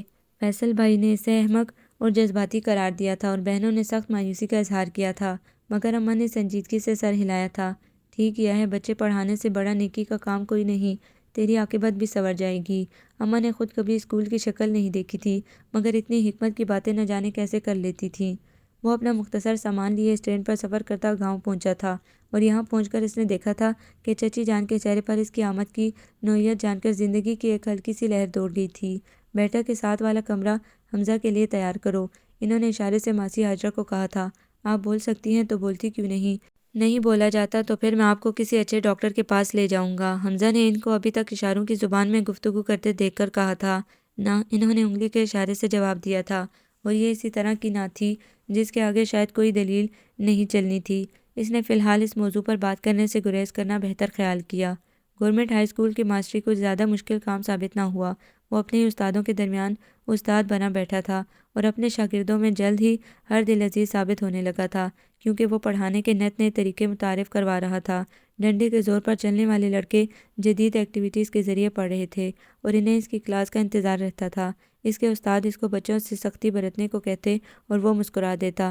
دیکھ لینا یہ بچے سائنس میں رزلٹ نہیں دیں گے، تم ان کو مست رکھتے ہو۔ وہ کہتے ہم بتیری ہڈیاں توڑوائیں لیکن ہم میں سے کتنے میٹرک پاس کر گئے سر جی، یاد ہے آپ کو؟ وہ کہتا اور اپنے طریقے سے کام کرنے میں مگن رہتا۔ وہ قصبے کا اسکول تھا، صبح کا گیا، شام کو وہ واپس گاؤں جاتا۔ گاؤں جانے کے لیے اسے لائن پار کرنا پڑتی اور اس گاؤں کے آگے سے گزرنا ہوتا جہاں مائرہ گئی تھی۔ اس گاؤں کو جانے والے راستے سے گزرتے ہوئے اس کا دل بھاری ہو جاتا اور وہ اپنی وسپا وہاں سے بھگانے کی کوشش کرتا تھا۔ میں سنگن لیتی رہتی ہوں، ماسی حاجرہ کبھی کبھار اس کے کان میں سرگوشی کرتی۔ وہ تو کب کی اپنے بندے سمیت وہاں سے چلی گئی، کوئی کہتا ہے کراچی گئی، کوئی کہتا ہے ولایت چلی گئی۔ اس کے سسرالی اس کی کوئی قدر نہیں کرتے، وہ کہتے ہیں 7 پنڈ ہمیں بددعائیں دیتے ہیں چودھریوں کی لڑکی لانے پر۔ وہ بتاتی ان 7 پنڈوں کی بھی عجیب تھیوری ہے، یہ دانتوں میں انگلیاں دبائے بیٹھے رہتے ہیں، ملامتیں کرتے ہیں، دوسرے کے معاملوں پر سرگوشیاں کرتے ہیں اور سن گن لینے میں مصروف رہتے ہیں، ان کو کوئی اور کام نہیں اپنا ذاتی۔ کبھی کبھی وہ ماسی حاجرہ کو جواب دیتا 7 پنڈ مطلب ہے کہ ادھر ادھر کے لوگ۔ وہ وضاحت کرتی تو وہ ہنس دیتا۔ یہاں آنے کے 1-2 ماہ بعد اس نے لاشعوری طور پر کوشش کرنا شروع کر دی تھی کہ وہ اس گھر میں ہر وہ سامان کرے گا جو چچی جان کو زندگی کی طرف واپس لا سکے۔ اس نے اپنی پہلی تنخواہ پر گھر کی چند ضروری مرمتیں کروائیں اور اس کے بعد رنگ روغن نیا کروایا، مرغیوں کے ڈربے اور پرندوں کے پنجرے لا کر رکھے، صحن کی کیاریوں میں موسمی پھلوں اور پھولوں کے نئے بیج ڈلوائے۔ گھر میں رونق کی آمد ہونے لگی، گاؤں کے لوگوں سے اس کی میل ملاقات بڑھی تو دروازے پر دستک بھی ہونے لگی۔ گھر زندہ اور موجود انسانوں کا مسکن بننے لگا۔ اس نے دیکھا تھا کہ ان تبدیلیوں کا اثر چچی جان کے مزاج اور طبیعت پر پڑنے لگا تھا۔ وہ ہر کوشش کرنا چاہتا تھا جس سے ان کے دکھ اور عمر بھر کی ریاضت ضائع جانے کا احساس کم ہو سکے۔ کسی دن وہ کمرہ بھی کھول کے دیکھ لے بھاؤ جس میں مائرہ رہتی تھی۔ اس کا چونا تو اس وقت بھی جھڑ رہا تھا اور باہر گلی کا پانی اندر دیوار میں سیل دے رہا تھا۔ ایک دن ماسی حاجرہ نے ڈرتے ڈرتے اسے کہا تھا اچھا دیکھتے ہیں۔ اس روز وہ اسے ٹال گیا تھا، مگر اس بات کے 2 ماہ بعد بند گلی میں کھڑے گاؤں کے ایک دوست سے بات کرتے اس کی نظر اس کمرے کی بیرونی دیوار میں پڑتی دراڑ پر پڑی تھی۔ ارے یہ کمرہ تو زیادہ خراب ہو رہا ہے، اس نے سوچا، اور اسی رات چچی جان کے سو جانے کے بعد وہ دروازہ اتنے عرصے کے بعد کھولا تھا۔ کمرے میں موجود ہر چیز پر دیواروں سے جڑی کلی کے ذرات بکھرے تھے اور سیلن کی بو تھی۔ اس نے سوئچ نیچے کر کے ٹیوب لائٹ بھی جلا دی۔ ہر چیز جوں کی توں رکھی تھی، کرسی اور میز جس پر بیٹھ کر وہ پڑھتی لکھتی تھی، سنگار میز جس کے آئینے کے ایک طرف اس کے پرندے اسی طرح لٹکے تھے، سنگار میز پر بلو گراس اور ایوننگ ان پیرس کی خالی شیشیاں رکھی تھی، کتابوں کے شیلف جس میں موجود کافی کتابیں شاید وہ ساتھ لے گئی تھیں، کچھ کتابیں ترتیب سے رکھی تھیں۔ حمزہ کچھ دیر ساکت کھڑا ان مانوس چیزوں کو دیکھتا رہا، پھر اس نے آگے بڑھ کر سنگار میز کی دراز کھولی، ٹوٹی چوڑیوں کے کانچ، لپسٹکس کے خالی رول، چند رومال، کاجل کی پرانی ڈبیا اور کریم کی خالی شیشے کے درمیان 3 چیزیں ایسی بھی پڑی تھیں جنہیں وہ ہر سے جا بنائے رکھتی تھی۔ وہ ان چیزوں کو اپنے ساتھ کیوں نہیں لے گئی تھی؟ حمزہ حیران ہوا۔ اس نے دراز میں سے ان تینوں کو اٹھا لیا، شفاف پلاسٹک کے ڈبے میں رکھا، سرخ مزاری کا چھوٹا سا ماڈل، پارکر کے ڈبے میں پیک پن اور بال پوائنٹ، اور ایک چھوٹے سے ٹائر میں جوڑا ٹیبل کلاک جو ابھی تک اپنی اصلی پیکنگ میں بند تھا۔ یہ تینوں چیزیں اس نے اپنے مرحوم ماموں سے فرمائش کر کے منگوائی تھیں اور اسے بے حد عزیز تھیں۔ نہ جانے وہ انہیں یہاں کیوں چھوڑ گئی؟ حمزہ نے بلا ارادہ ان تینوں کی پیکنگ پر ہاتھ پھیرتے ہوئے سوچا، یا پھر شاید وہ انہیں بھول گئی۔ اسے خیال آیا وہ ان چیزوں سے کہیں زیادہ قیمتی انسانوں کو ادھر ہی بھول گئی، تو یہ تو بے جان چیزیں ہیں۔ اس کے دل نے کہا ان 3 ٹریول بیگز میں عزیز نہیں ضروری چیزیں ہوں گی، اس نے سوچا، اور سنگار میز کی دراز بند کر کے اس کے تالے میں لٹکتی چابی گھما کر اسے بند کرنے کے بعد وہ چابی اپنی جیب میں ڈال لی۔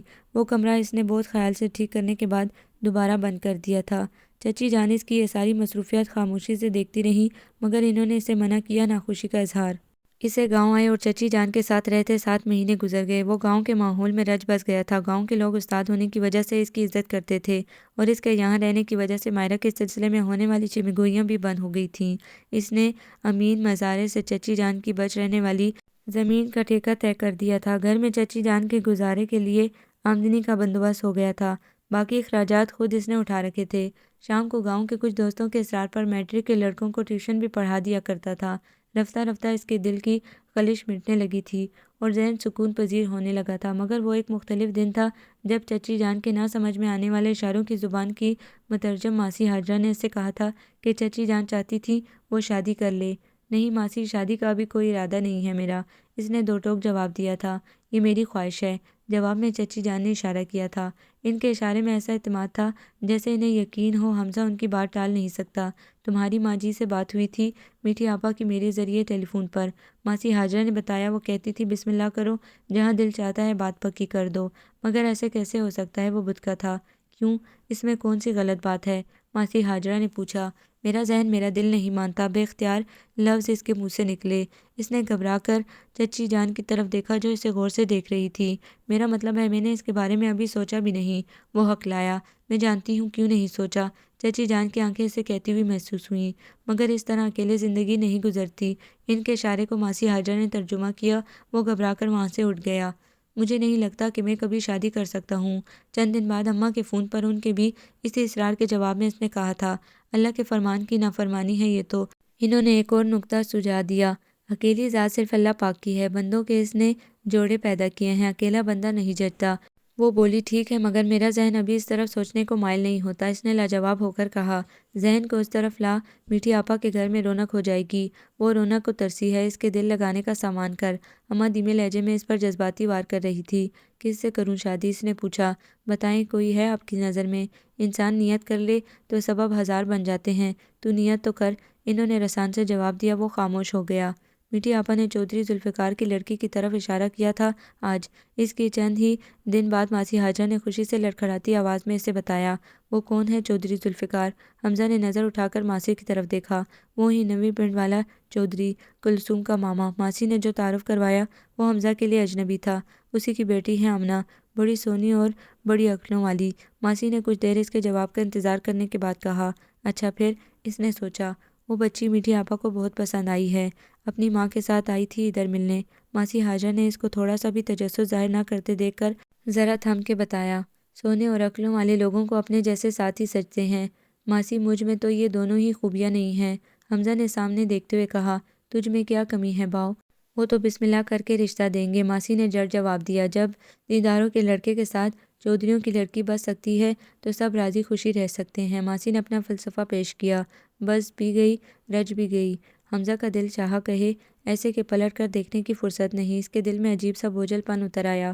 ماسی تو چچی جان سے کہہ دینا میں ہمیشہ کی طرح ان کی خوشی کے آگے سرنڈر کرتا ہوں۔ نہ جانے کس احساس سے مغلوب ہو کر بے اختیار اس کے منہ سے نکلا، کیا کرتا ہوں؟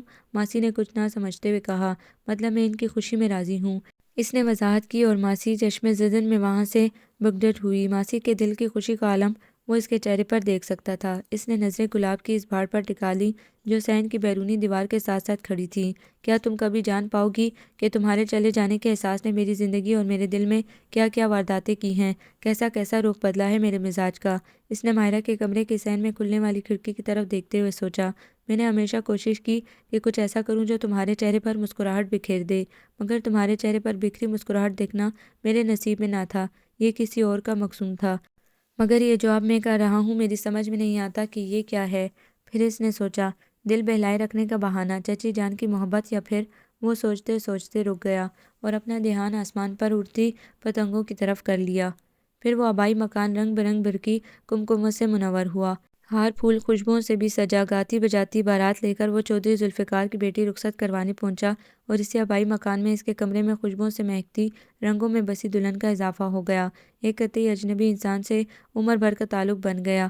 اس رات اپنے کمرے میں جانے سے پہلے اسے لگا جیسے اس کے قدم ادھر کو اٹھتے ہی نہ ہوں۔ یہ کیسی خیانت والی بات ہے کہ دل میں کوئی اور بسا ہو اور جسم کسی اور سے تعلق باندھ لے۔ وہ اپنے کمرے سے باہر برآمدے کے ستون سے لگا کتنی دیر تک سوچتا رہا۔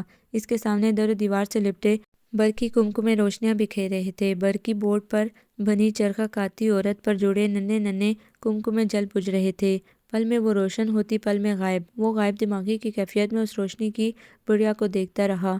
آسمان پر بادلوں کی اوٹ میں چھپا چاند بیمار، کمزور اور مزمحل نظر آ رہا تھا۔ فضا میں دھند کے پھول ادھر سے ادھر اڑتے پھرتے تھے۔ یہ شادمانی کی رات ہے، مگر میرا دل کیوں اتنا ویران ہے، خالی اور بے احساس؟ اس نے سوچا اور پھر ستون کا سہارا چھوڑ کر اس سے دور ہٹا۔ گھر کے مکینوں پر نیند غلبہ کیے بیٹھی تھی، مگر وہ ایک جی جو آنکھوں میں خواب بسائے اس کا منتظر تھا۔ اسے خیال آیا اور وہ بوجھل دل اور من بھر ہوتے قدموں کے ساتھ اپنے کمرے کی طرف چلا جو پھولوں اور ایئر فریشنرز کی خوشبو سے مہک رہا تھا۔ آمنہ چچی جان اور اماں کی آئیڈیل بہو ثابت ہوئی تھی۔ وہ کم گو، لیے دیے رہنے والی، نظریں جھکائے اپنے کام سے کام رکھنے والی لڑکی تھی۔ وہ اتنی کم گو تھی کہ اگر کبھی وہ کوئی طویل جملہ بولتی تو حمزہ کو اس کی آواز اجنبی لگتی۔ اس نے انٹر کا امتحان دیا ہی تھا کہ اس کی شادی ہو گئی۔ حمزہ کو اندازہ تھا کہ وہ اس کی ذہنی سطح کو کبھی نہیں پا سکے گی اور اس سے بس ضرورت کے تحت ہی بات کرتا تھا، مگر آمنہ بنا اس کے کہے اس کا ہر کام وقت پر انجام دیتی۔ وہ شاید کم عرصے میں ہی حمزہ کی پسند ناپسند کو جان گئی تھی۔ حمزہ کو اپنا ہر کام وقت پر ہوا مل جاتا تھا۔ شادی کے بعد کچھ عرصہ اماں ادھر رہیں اور جاتے ہوئے وہ آمنہ کے کلمے پڑھ رہی تھی۔ اس کے بعد چچی جان کو اس نے جب کبھی غور سے دیکھا، اسے لگا ان میں زندگی کی حرارت اور خوش رہنے کی صلاحیت بڑھنے لگی تھی۔ میں خود اپنے لیے نہ سہی چلو کسی کے لیے تو کچھ کرنے کے قابل رہا، زندگی یوں ہی ضائع نہ گئی، وہ کبھی کبھار سوچتا۔ چچی جان کے سارے کام آمنہ کرتی تھی۔ شادی کے بہت عرصے بعد حمزہ کو پتہ چلا کہ وہ حافظ قرآن بھی تھی۔ چچی جان آنکھیں بند کیے بیٹھی رہتی اور آمنہ نیچی آواز میں ان کے قریب بیٹھی تلاوت کر رہی ہوتی۔ پھر اس نے دیکھا چچی جان کے علاوہ بھی گاؤں کی کچھ خواتین ادھر آنے لگی تھیں، وہ سب آمنہ کی تلاوت سننے آتی تھیں۔ حمزہ یہ سب گھر میں ہوتا دیکھتا اور بے نیاز نظر آنے کی کوشش کرتا۔ دن گزرتے گئے، نرم گرم آسان کٹھن دن، کئی جاڑے رخصت ہوئے اور بہاریں آئیں۔ گرمیاں آ کر بہاروں کو رخصت کرتی رہیں اور پھر خزائیں ڈیرا ڈال لیتی۔ زندگی اپنی ڈب پر گزرتی جا رہی تھی۔ وقت کے ساتھ حمزہ پہلے کی نسبت کم گو اور مزید سنجیدہ ہو گیا۔ آمنہ کو کبھی اندازہ نہیں ہوا کہ اس کے شوہر کے مزاج میں کوئی تبدیلی آئی تھی۔ وہ پہلے کیسا تھا یہ اس نے نہیں دیکھا تھا، جو اس نے دیکھا تھا وہ ایسا ہی تھا، سنجیدہ، بے نیاز، کم گو، سوچوں میں گم۔ وہ کبھی اس کو بہت غور سے دیکھنے کی کوشش ہی نہیں کرتی تھی۔ بہت پہلے ایک بار اس نے اسے غور سے دیکھا تھا۔ وہ درمیانے قد اور متناسب جسم کا مالک تھا۔ گندمی رنگت اور سیاہی مائل بھورے بال اس کی شخصیت کو اچھا خاصا جازب نظر بناتے تھے۔ وہ اسے غور سے دیکھنے پر بہت خوش ہوئی تھی، مگر پھر اس کی نظر اس کی گہری بھوری آنکھوں میں کروٹیں لیتی اداسی پر پڑ گئی۔ اس کا دل دھک سے رہ گیا۔ وہ اداسی غیر معمولی تھی اور جیسے مستقل ڈیرا ڈالے ہوئے تھی۔ اس نے اس کے بعد دوبارہ اسے غور سے دیکھنے کی ہمت نہیں کی تھی، نہ ہی کبھی وہ یہ ہمت کر سکی کہ اس سے اس اداسی کا سبب پوچھے۔ وہ انتہائی ذاتی سطح پر اپنے دروازے اس مضبوطی سے بند کر لیتا تھا کہ دستک دینے والے ہاتھ تھک جائیں، دروازہ کھل کر نہیں دیتا تھا۔ آمنہ بہت جلد اس بات کو بھانپ گئی تھی۔ اس نے کبھی اس بند دروازے پر دستک نہیں دی تھی۔ شادی کے 1 سال کے بعد اسے اندازہ ہوا تھا کہ وہ اس کم کو سنجیدہ لیے دیے رہنے والے شوہر کی محبت میں مبتلا ہو گئی تھی۔ اس کے شوہر کے بارے میں لوگ کہتے تھے کہ بڑا لائق فائق تھا، اس کے شاگرد قابل اور ذہین تھے اور اپنے استاد کو اپنا رول ماڈل قرار دیتے تھے۔ گاؤں کے لوگوں میں اس کی نیک نامی تھی۔ وہ اپنی بیوہ چچی کی خاطر شہر کی کامیاب زندگی ٹھکرا کر ادھر محدود زندگی گزارنے کو آ گیا تھا۔ اس کی ذات سے متعلق سارے نکات مثبت تھے۔ اس پر قربان آمنہ اپنی زندگی پر صابر شاکر خوشی خوشی زندگی گزار رہی تھی۔ اس کو صرف ایک بات کا قلق ہر دم رہتا تھا۔ 4 سال گزرنے کے بعد بھی وہ اولاد کی نعمت سے محروم تھی۔ اس کا بے نیاز شوہر اس محرومی سے بھی بے نیاز تھا۔ اس نے اس سلسلے میں اسے کبھی خواہش کرتے یا محرومی کا شکوہ کرتے نہیں سنا تھا۔ میرا ہی کچھ قصور ہوگا، اس نے یہ کمی بھی اپنے کھاتے میں ڈال لی تھی اور اس کے زیر اثر وہ پہلے سے زیادہ تندی سے اس کی اور چچی کی خدمت میں مشغول ہو جاتی۔ ماسی ہاجرہ چھپکے چھپکے اسے کئی قسم کے ٹونے ٹوٹکے آزمانے کی ترکیبیں بتاتی اور وہ چھپکے چھپکے ان پر عمل کرتی رہتی۔ تیرے سینے میں تو قرآن محفوظ ہے بی بی، تجھے اللہ کبھی نامراد نہیں رہنے دے گا، ماسی ہاجرہ اسے یقین دلاتی۔ وہ سر جھکا دیتی۔ دن یوں ہی خاموشی سے گزر رہے تھے۔ وہ سب اپنی روٹین کے عادی ہو چکے تھے، مگر وہ ایک مختلف دن تھا جب آمنہ صحن میں مشین لگائے کپڑے دھو رہی تھی اور ماسی ہاجرہ پسوانے سے پہلے سوکھی مرچوں کی ڈنڈیاں توڑ رہی تھی۔ چچی جان اپنے کمرے میں لیٹی تھی جب گھر کا داخلی دروازہ بنا دستک زور سے ایسا کھلا کہ اس کے کواڑ دیوار سے جا لگے۔ دروازے کے قریب رکھے رنگ برنگ پرندوں کے پنجرے میں بند پرندے بری طرح پھڑپھڑا کر پنجرے کی جالیوں سے جا لگے۔ صحن میں پھرتی مرغیاں اچھل کر ادھر ادھر جا گریں۔ آمنہ نے گھبرا کر پیچھے مڑ کر دیکھا۔ آنے والی بے حد اعتماد کے ساتھ صحن کے بیچوں بیچ کھڑی تھی۔ آمنہ نے استجاب بھری نظروں سے ماسی ہاجرہ کی طرف دیکھا، جس کے مرچیں توڑتے ہاتھ اپنی جگہ جیسے تھم گئے تھے۔ کیسی ہو ماسی؟ آنے والی نے خود ہی ماسی کو مخاطب کیا تھا۔ تو کیسے آ گئی؟ لفظ ماسی کے منہ سے اٹک اٹک کر نکلے۔ کیا نہ آتی؟ ادھر سے جواب میں سوال آیا۔ ماسی کے پاس شاید اس کا کوئی جواب نہیں تھا۔ اس نے سر جھکا کر جلدی جلدی مرچیں سمیٹنا شروع کر دیں۔ آنے والی مالکانہ استحقاق کے ساتھ قدم بڑھاتی اندر کو چلی گئی۔ مائرہ ہے۔ اس کے اندر جانے کے بعد ماسی نے آمنہ کی طرف دیکھا۔ آمنہ نے دیکھا ماسی کے دوپٹے کا کونا اس کے دانتوں تلے دبا تھا۔ چچی جان کی وہ بیٹی جو دینداروں کے لڑکے کے ساتھ نکاح کر کے چلی گئی تھی واپس آ گئی تھی۔ آمنہ اس سے زیادہ کچھ نہیں جانتی تھی شاید۔ ماسی ہاجرہ حیران تھی کہ مائرہ کے آنے پر جس ہنگامے کی وہ توقع کر رہی تھی وہ نہیں ہوا تھا۔ میٹھی آپا نے مائرہ کی آمد کی خبر سن کر کچھ بھی رد عمل ظاہر کیے بغیر سالوں بعد ایک بار پھر منہ پر کپڑا ڈال لیا تھا۔ حمزہ کو اس شام گھر لوٹنے پر جب مائرہ کی آمد کا پتہ چلا تو وہ بھی ماسی کو اتنا نارمل لگا تھا جیسے یہ کوئی متوقع بات ہو۔ مائرہ نے آ کر کسی سے بات کرنے کی خواہش ظاہر نہیں کی تھی، ماسی سے صرف اپنے کمرے کی چابی مانگی تھی۔ چابی حمزہ کے پاس تھی، اسی لیے حمزہ کی آمد تک وہ پچھلے برآمدے میں بچھے تخت پر یوں لیٹی رہی تھی جیسے یہاں سے کبھی گئی ہی نہ ہو۔ حمزہ کی آمد پر ماسی کے ذریعے چابی لے کر وہ اپنے کمرے میں جا گھسی تھی۔ ماسی کی سمجھ میں یہ بھی نہیں آ رہا تھا کہ کیا اسے مائرہ کے کمرے کی صفائی کرنی چاہیے یا نہیں۔ مالکوں سے پوچھے بغیر وہ یہ کام کیسے سر انجام دے سکتی تھی؟ مگر مالک کون ہے بھلا؟ یہ سوال پہلی بار اس کے ذہن میں آیا تھا۔ ہر چیز سے ریٹائرڈ میٹھی آپا، حمزہ یا آمنہ؟ ماسی نے کچھ دیر سوچنے کے بعد اس بات پر غور ملتوی کر دیا اور اپنے معمول کے کاموں میں مشغول ہو گئی۔ جب باقی سب اتنے نارمل تھے تو اس سے کیا ضرورت تھی سوچ سوچ کر ہلکان ہونے کی؟ وہ اس گھر کی بیٹی ہے جو عرصے کے بعد میکے آئی ہے، اس کی مدارت میں کوئی کمی نہ کرنا۔ اس شام آمنہ کے کم گو سنجیدہ مزاج شوہر نے اسے ہدایت کی تھی۔ اس نے سر جھکا کر اس فرمان کو قبول کیا اور گھر کے باورچی خانے سے پلاؤ اور قورمہ پکنے کی مہک اٹھنے لگی تھی۔ مائرہ کسی سے زیادہ بات کیے بغیر اپنی مرضی سے دن رات گزار رہی تھی۔ نہ اس سے کسی نے اس طرح آمد کی وجہ پوچھی، نہ اس نے خود کچھ بتایا۔ وہ اپنی مرضی سے اٹھتی اور مرضی سے سوتی۔ جاگنے پر اسے آمنہ کی مہمان نوازی سے لطف اندوز ہونے کا موقع ملتا، سو جانے پر اس کی نیند میں کوئی خلل نہیں ڈالتا تھا۔ ماسی ہاجرہ یہ سب دیکھتی اور سوچتی، یہ پڑھے لکھے لوگوں کے رویے ہیں، ہم جاہل کیا جانے مصلحت اندیشی، خاموش طبعی اور سکون پذیری کو۔ ہم تو اس طرح کی صورتحال میں آنے والی لڑکی کو بغیر اس کی بات سنے تانے کوسنے دے دے کر ہی اس کا سینہ چھلنی کر دیں اور پھر دھکے دے کر گھر سے نکال دیں۔ ہونا تو ایسا ہی چاہیے، دل کی جلن اور برسوں کی دکھن کو نکل جانے کا موقع تو ملنا چاہیے۔ وہ اپنے کام میں مگن مسلسل اسی صورتحال پر غور کرتی سوچتی رہتی۔ وہ جس ڈٹھائی سے گئی اسی ڈٹھائی سے واپس آ گئی، اور نخرہ یہ ہے کہ کسی سے بات تک نہیں کرتی اور پورا حق بھی جتاتی ہے، دور پھٹے منہ۔ ماسی کی سوچوں پر جو فیصلے وہ دیتی وہ بھی دل ہی میں رہتے۔ تم نے مجھ سے پوچھا نہیں میں کیوں آ گئی، جبکہ مجھے یہاں دوبارہ آنے سے سختی سے منع کیا گیا تھا۔ پھر ایک شام مائرہ کی چپ ٹوٹی اور اس نے حمزہ سے پوچھا۔ وقت گزرنے کے بعد ایسے کئی اسٹیٹمنٹس لمحوں کی گرد تلے چھپ جاتے ہیں، کون ان کو جھاڑ پونچھ کے باہر نکالے؟ وہ مسکرا کر بولا تھا، گویا تم لوگوں نے دل سے وہ بات نکال دی۔ مائرہ نے سوالیہ نظروں سے اسے دیکھا۔ لوگوں کی بات تو میں نہیں کہہ سکتا، میں اپنی بات کر رہا ہوں، اس نے سنجیدگی سے کہا۔ ویسے بھی میں نے شاید اس وقت بھی اس بات کو دل میں نہیں بٹھایا تھا۔ اچھا، وہ جیسے بری طرح چونکی تھی۔ خیر، پھر اس نے سر کو جھٹکا تھا۔ میں امی کی بات کر رہی ہوں، ان کے بارے میں کیا کہہ سکتا ہوں؟ حمزہ نے نرمی سے کہا، تم ہمیشہ سے ان کے نمائندے ہو، تم کو کیا نہیں پتہ ہوتا ان کے بارے میں؟ وہ طنزیہ انداز میں بولی، اور مجھے تو تمہارے رنگ پر بھی حیرت ہو رہی ہے۔ پھر حمزہ کا جواب سنے بغیر ہی اس نے کہا، جتنے تم جینیس تھے، میرا خیال تھا کہ کسی دن میں تمہارا نام فزکس کے نوبل پرائز ونر کے طور پر سنوں گی، مگر تم تو بن گئے اسکول ماسٹر، وہ بھی گورنمنٹ ہائی اسکول کے۔ اس نے تمسخرانہ انداز میں حمزہ کی طرف دیکھا، لڑکوں کو ڈنڈے مارنے اور مرغے بنانے والے ماسٹر صاحب، کچی پینسلوں کو کان میں پھیر کر کان کی صفائی کرنے والے ماسٹر جی، اسکول کے لڑکوں سے کندھے اور ٹانگیں دبوانے والے سر جی۔ وہ ہنسی اور اس کی ہنسی میں چھلکتا تمسخر کسی کو بھی محسوس ہو سکتا تھا۔ یا پھر شاید تمہیں تفریح اور چھٹی کے وقت اسکول گیٹ کے باہر بکنے والی چاٹ، سموسے، نان، حلیم، چنے چاول، مرونڈے، گول گپے اور کراری دال کی فینٹیسی نے ادھر لا پھینکا۔ ہاں ہاں، اس نے کہہ کر لگایا، مجھے یقین نہیں آتا حمزہ، یہ تم ہو، یہ تمہاری زندگی ہے۔ اس نے حمزہ کی طرف اشارہ کیا۔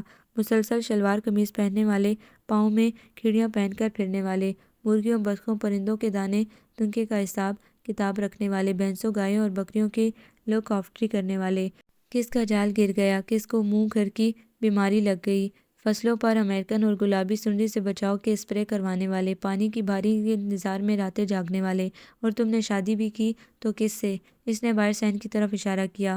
اناج پٹکتی، کوٹھوں اور صحنوں کی لپائیاں کرتی، کمروں میں جھاڑو پونچھا کرتی، یخنی دار پلاؤ پکاتی اور گڑ والے چاول پکانے کی ماہر رونی صورت لڑکی سی، جسے کچھ پتہ نہیں گھر کے باہر، اس گاؤں سے باہر، ملک سے باہر دنیا میں کیا ہو رہا ہے، جو بس اپنی بکھری لٹیں سنوارتی ساس اور شوہر کی خدمت میں مگن اس فکر میں مبتلا رہتی ہے کہ کہیں اس سے کوئی ناخوش نہ ہو جائے۔ اس نے ایک بار پھر کہکا لگایا تھا، واہ حمزہ، تو تمہاری زندگی کا ڈب یہ ہونا تھا۔ اس نے تمسخر اڑاتی نظروں سے حمزہ کی طرف دیکھا۔ جواب میں حمزہ نے نظریں جھکا لی تھی۔ تمہیں یہاں کوئی بے آرامی تو محسوس نہیں ہوتی؟ اس کا جواب بالکل ہی اور نوعیت کا تھا۔ کوئی چیز چاہیے ہو تو بتاؤ۔ مائرہ نے اسے ایسی نظروں سے دیکھا جیسے کہہ رہی ہو، مجھے پتا تھا تمہارے پاس میری کسی بات کا جواب نہیں ہوگا۔ پھر مائرہ نے بات پہ بات آمنہ پر حکم چلانا اور اس کا تمسخر اڑانا شروع کر دیا۔ ماسی ہاجرہ کو آمنہ سے اس کا یہ رویہ چبھتا تھا اور اس بات کو وہ میٹھی آپا کے پاس بیٹھ کر ان کی ٹانگیں دباتے ہوئے ہلکی آواز میں جتاتی رہتی تھی۔ جواب میں اگر کبھی وہ چہرے سے کپڑا ہٹاتی تو لگتا ان کی آنکھوں کے گوشے بھیگے ہوئے ہیں۔ ان کے چہرے کی واپس آتی شادابی زردیوں میں بدلنے لگی تھی۔ وہ کمزور اور دکھی نظر آتی تھی۔ ان دنوں میں تو وہ اشاروں سے کچھ کہنا بھی چھوڑ گئی تھی۔ وقت کے وقت آمنہ ان کے سامنے ناشتہ کھانا لا کر رکھ دیتی تو وہ تھوڑا بہت کھا لیتی۔ نماز کے وقت کبھی ہاجرہ اور کبھی آمنہ انہیں وضو کراتی تو وہ کبھی بیٹھ کر اور کبھی لیٹے لیٹے اشاروں سے نماز پڑھ لیتی۔ ایسا بے حس پتھر دل بھی کوئی نہ ہوگا، ماسی سوچتی۔ مہینہ ہونے کو آیا ہے، آئے ہوئے ماں کی شکل دیکھی نہ دیکھنے کی آرزو کی ہے کبھی۔ سام کیچلی بدلتا ہے فطرت نہیں، پھر وہ ہمیشہ کی طرح خود ہی فیصلہ صادر کرتی اور لوگوں کی زبانیں سنا ہے پھر سے کھلنے لگی ہیں۔ آمنہ سے قرآن پاک کی تلاوت سننے کے لیے آنے والی عورتوں نے ادھر آنا چھوڑ دیا ہے۔ کوئی اپنا بچہ بھی نہیں بھیجتا اب ادھر سبق لینے کے لیے، پر اس نے واپس کب جانا ہے وہ سوچتی۔ اللہ جانے وہ کدھر ہے صنم، اس کا جس کی خاطر سب کو چھوڑ گئی تھی۔ ہم نے تو لینو پار کے جگرانوں والا راستہ ہی بدل دیا، لمبے راستے سے ہو کر شہر جانے کی عادت ڈالی۔ ڈاکوؤں چوروں کے پنڈ کا راستہ کون دیکھے۔ وہ اپنے ہی دھیان میں باتیں کرتی اور جواب دیتی رہتی۔ تم نے مجھ سے پوچھا نہیں میں کس حال میں جیتی ہوں۔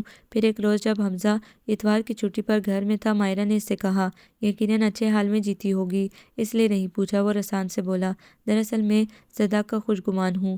تمہیں تجسس نہیں ہوتا کہ میں نے جو سرکشی کی اس کا نتیجہ میرے حق میں نکلا یا میرے خلاف؟ اس نے حمزہ کی بات انسنی کرتے ہوئے کہا، چیزیں خود بخود انفولڈ ہو جاتی ہیں۔ میں اتنا سست الوجود ہوں کہ تجسس کرنا بھی مجھے ایک طرح کی ایکسرسائز لگتی ہے۔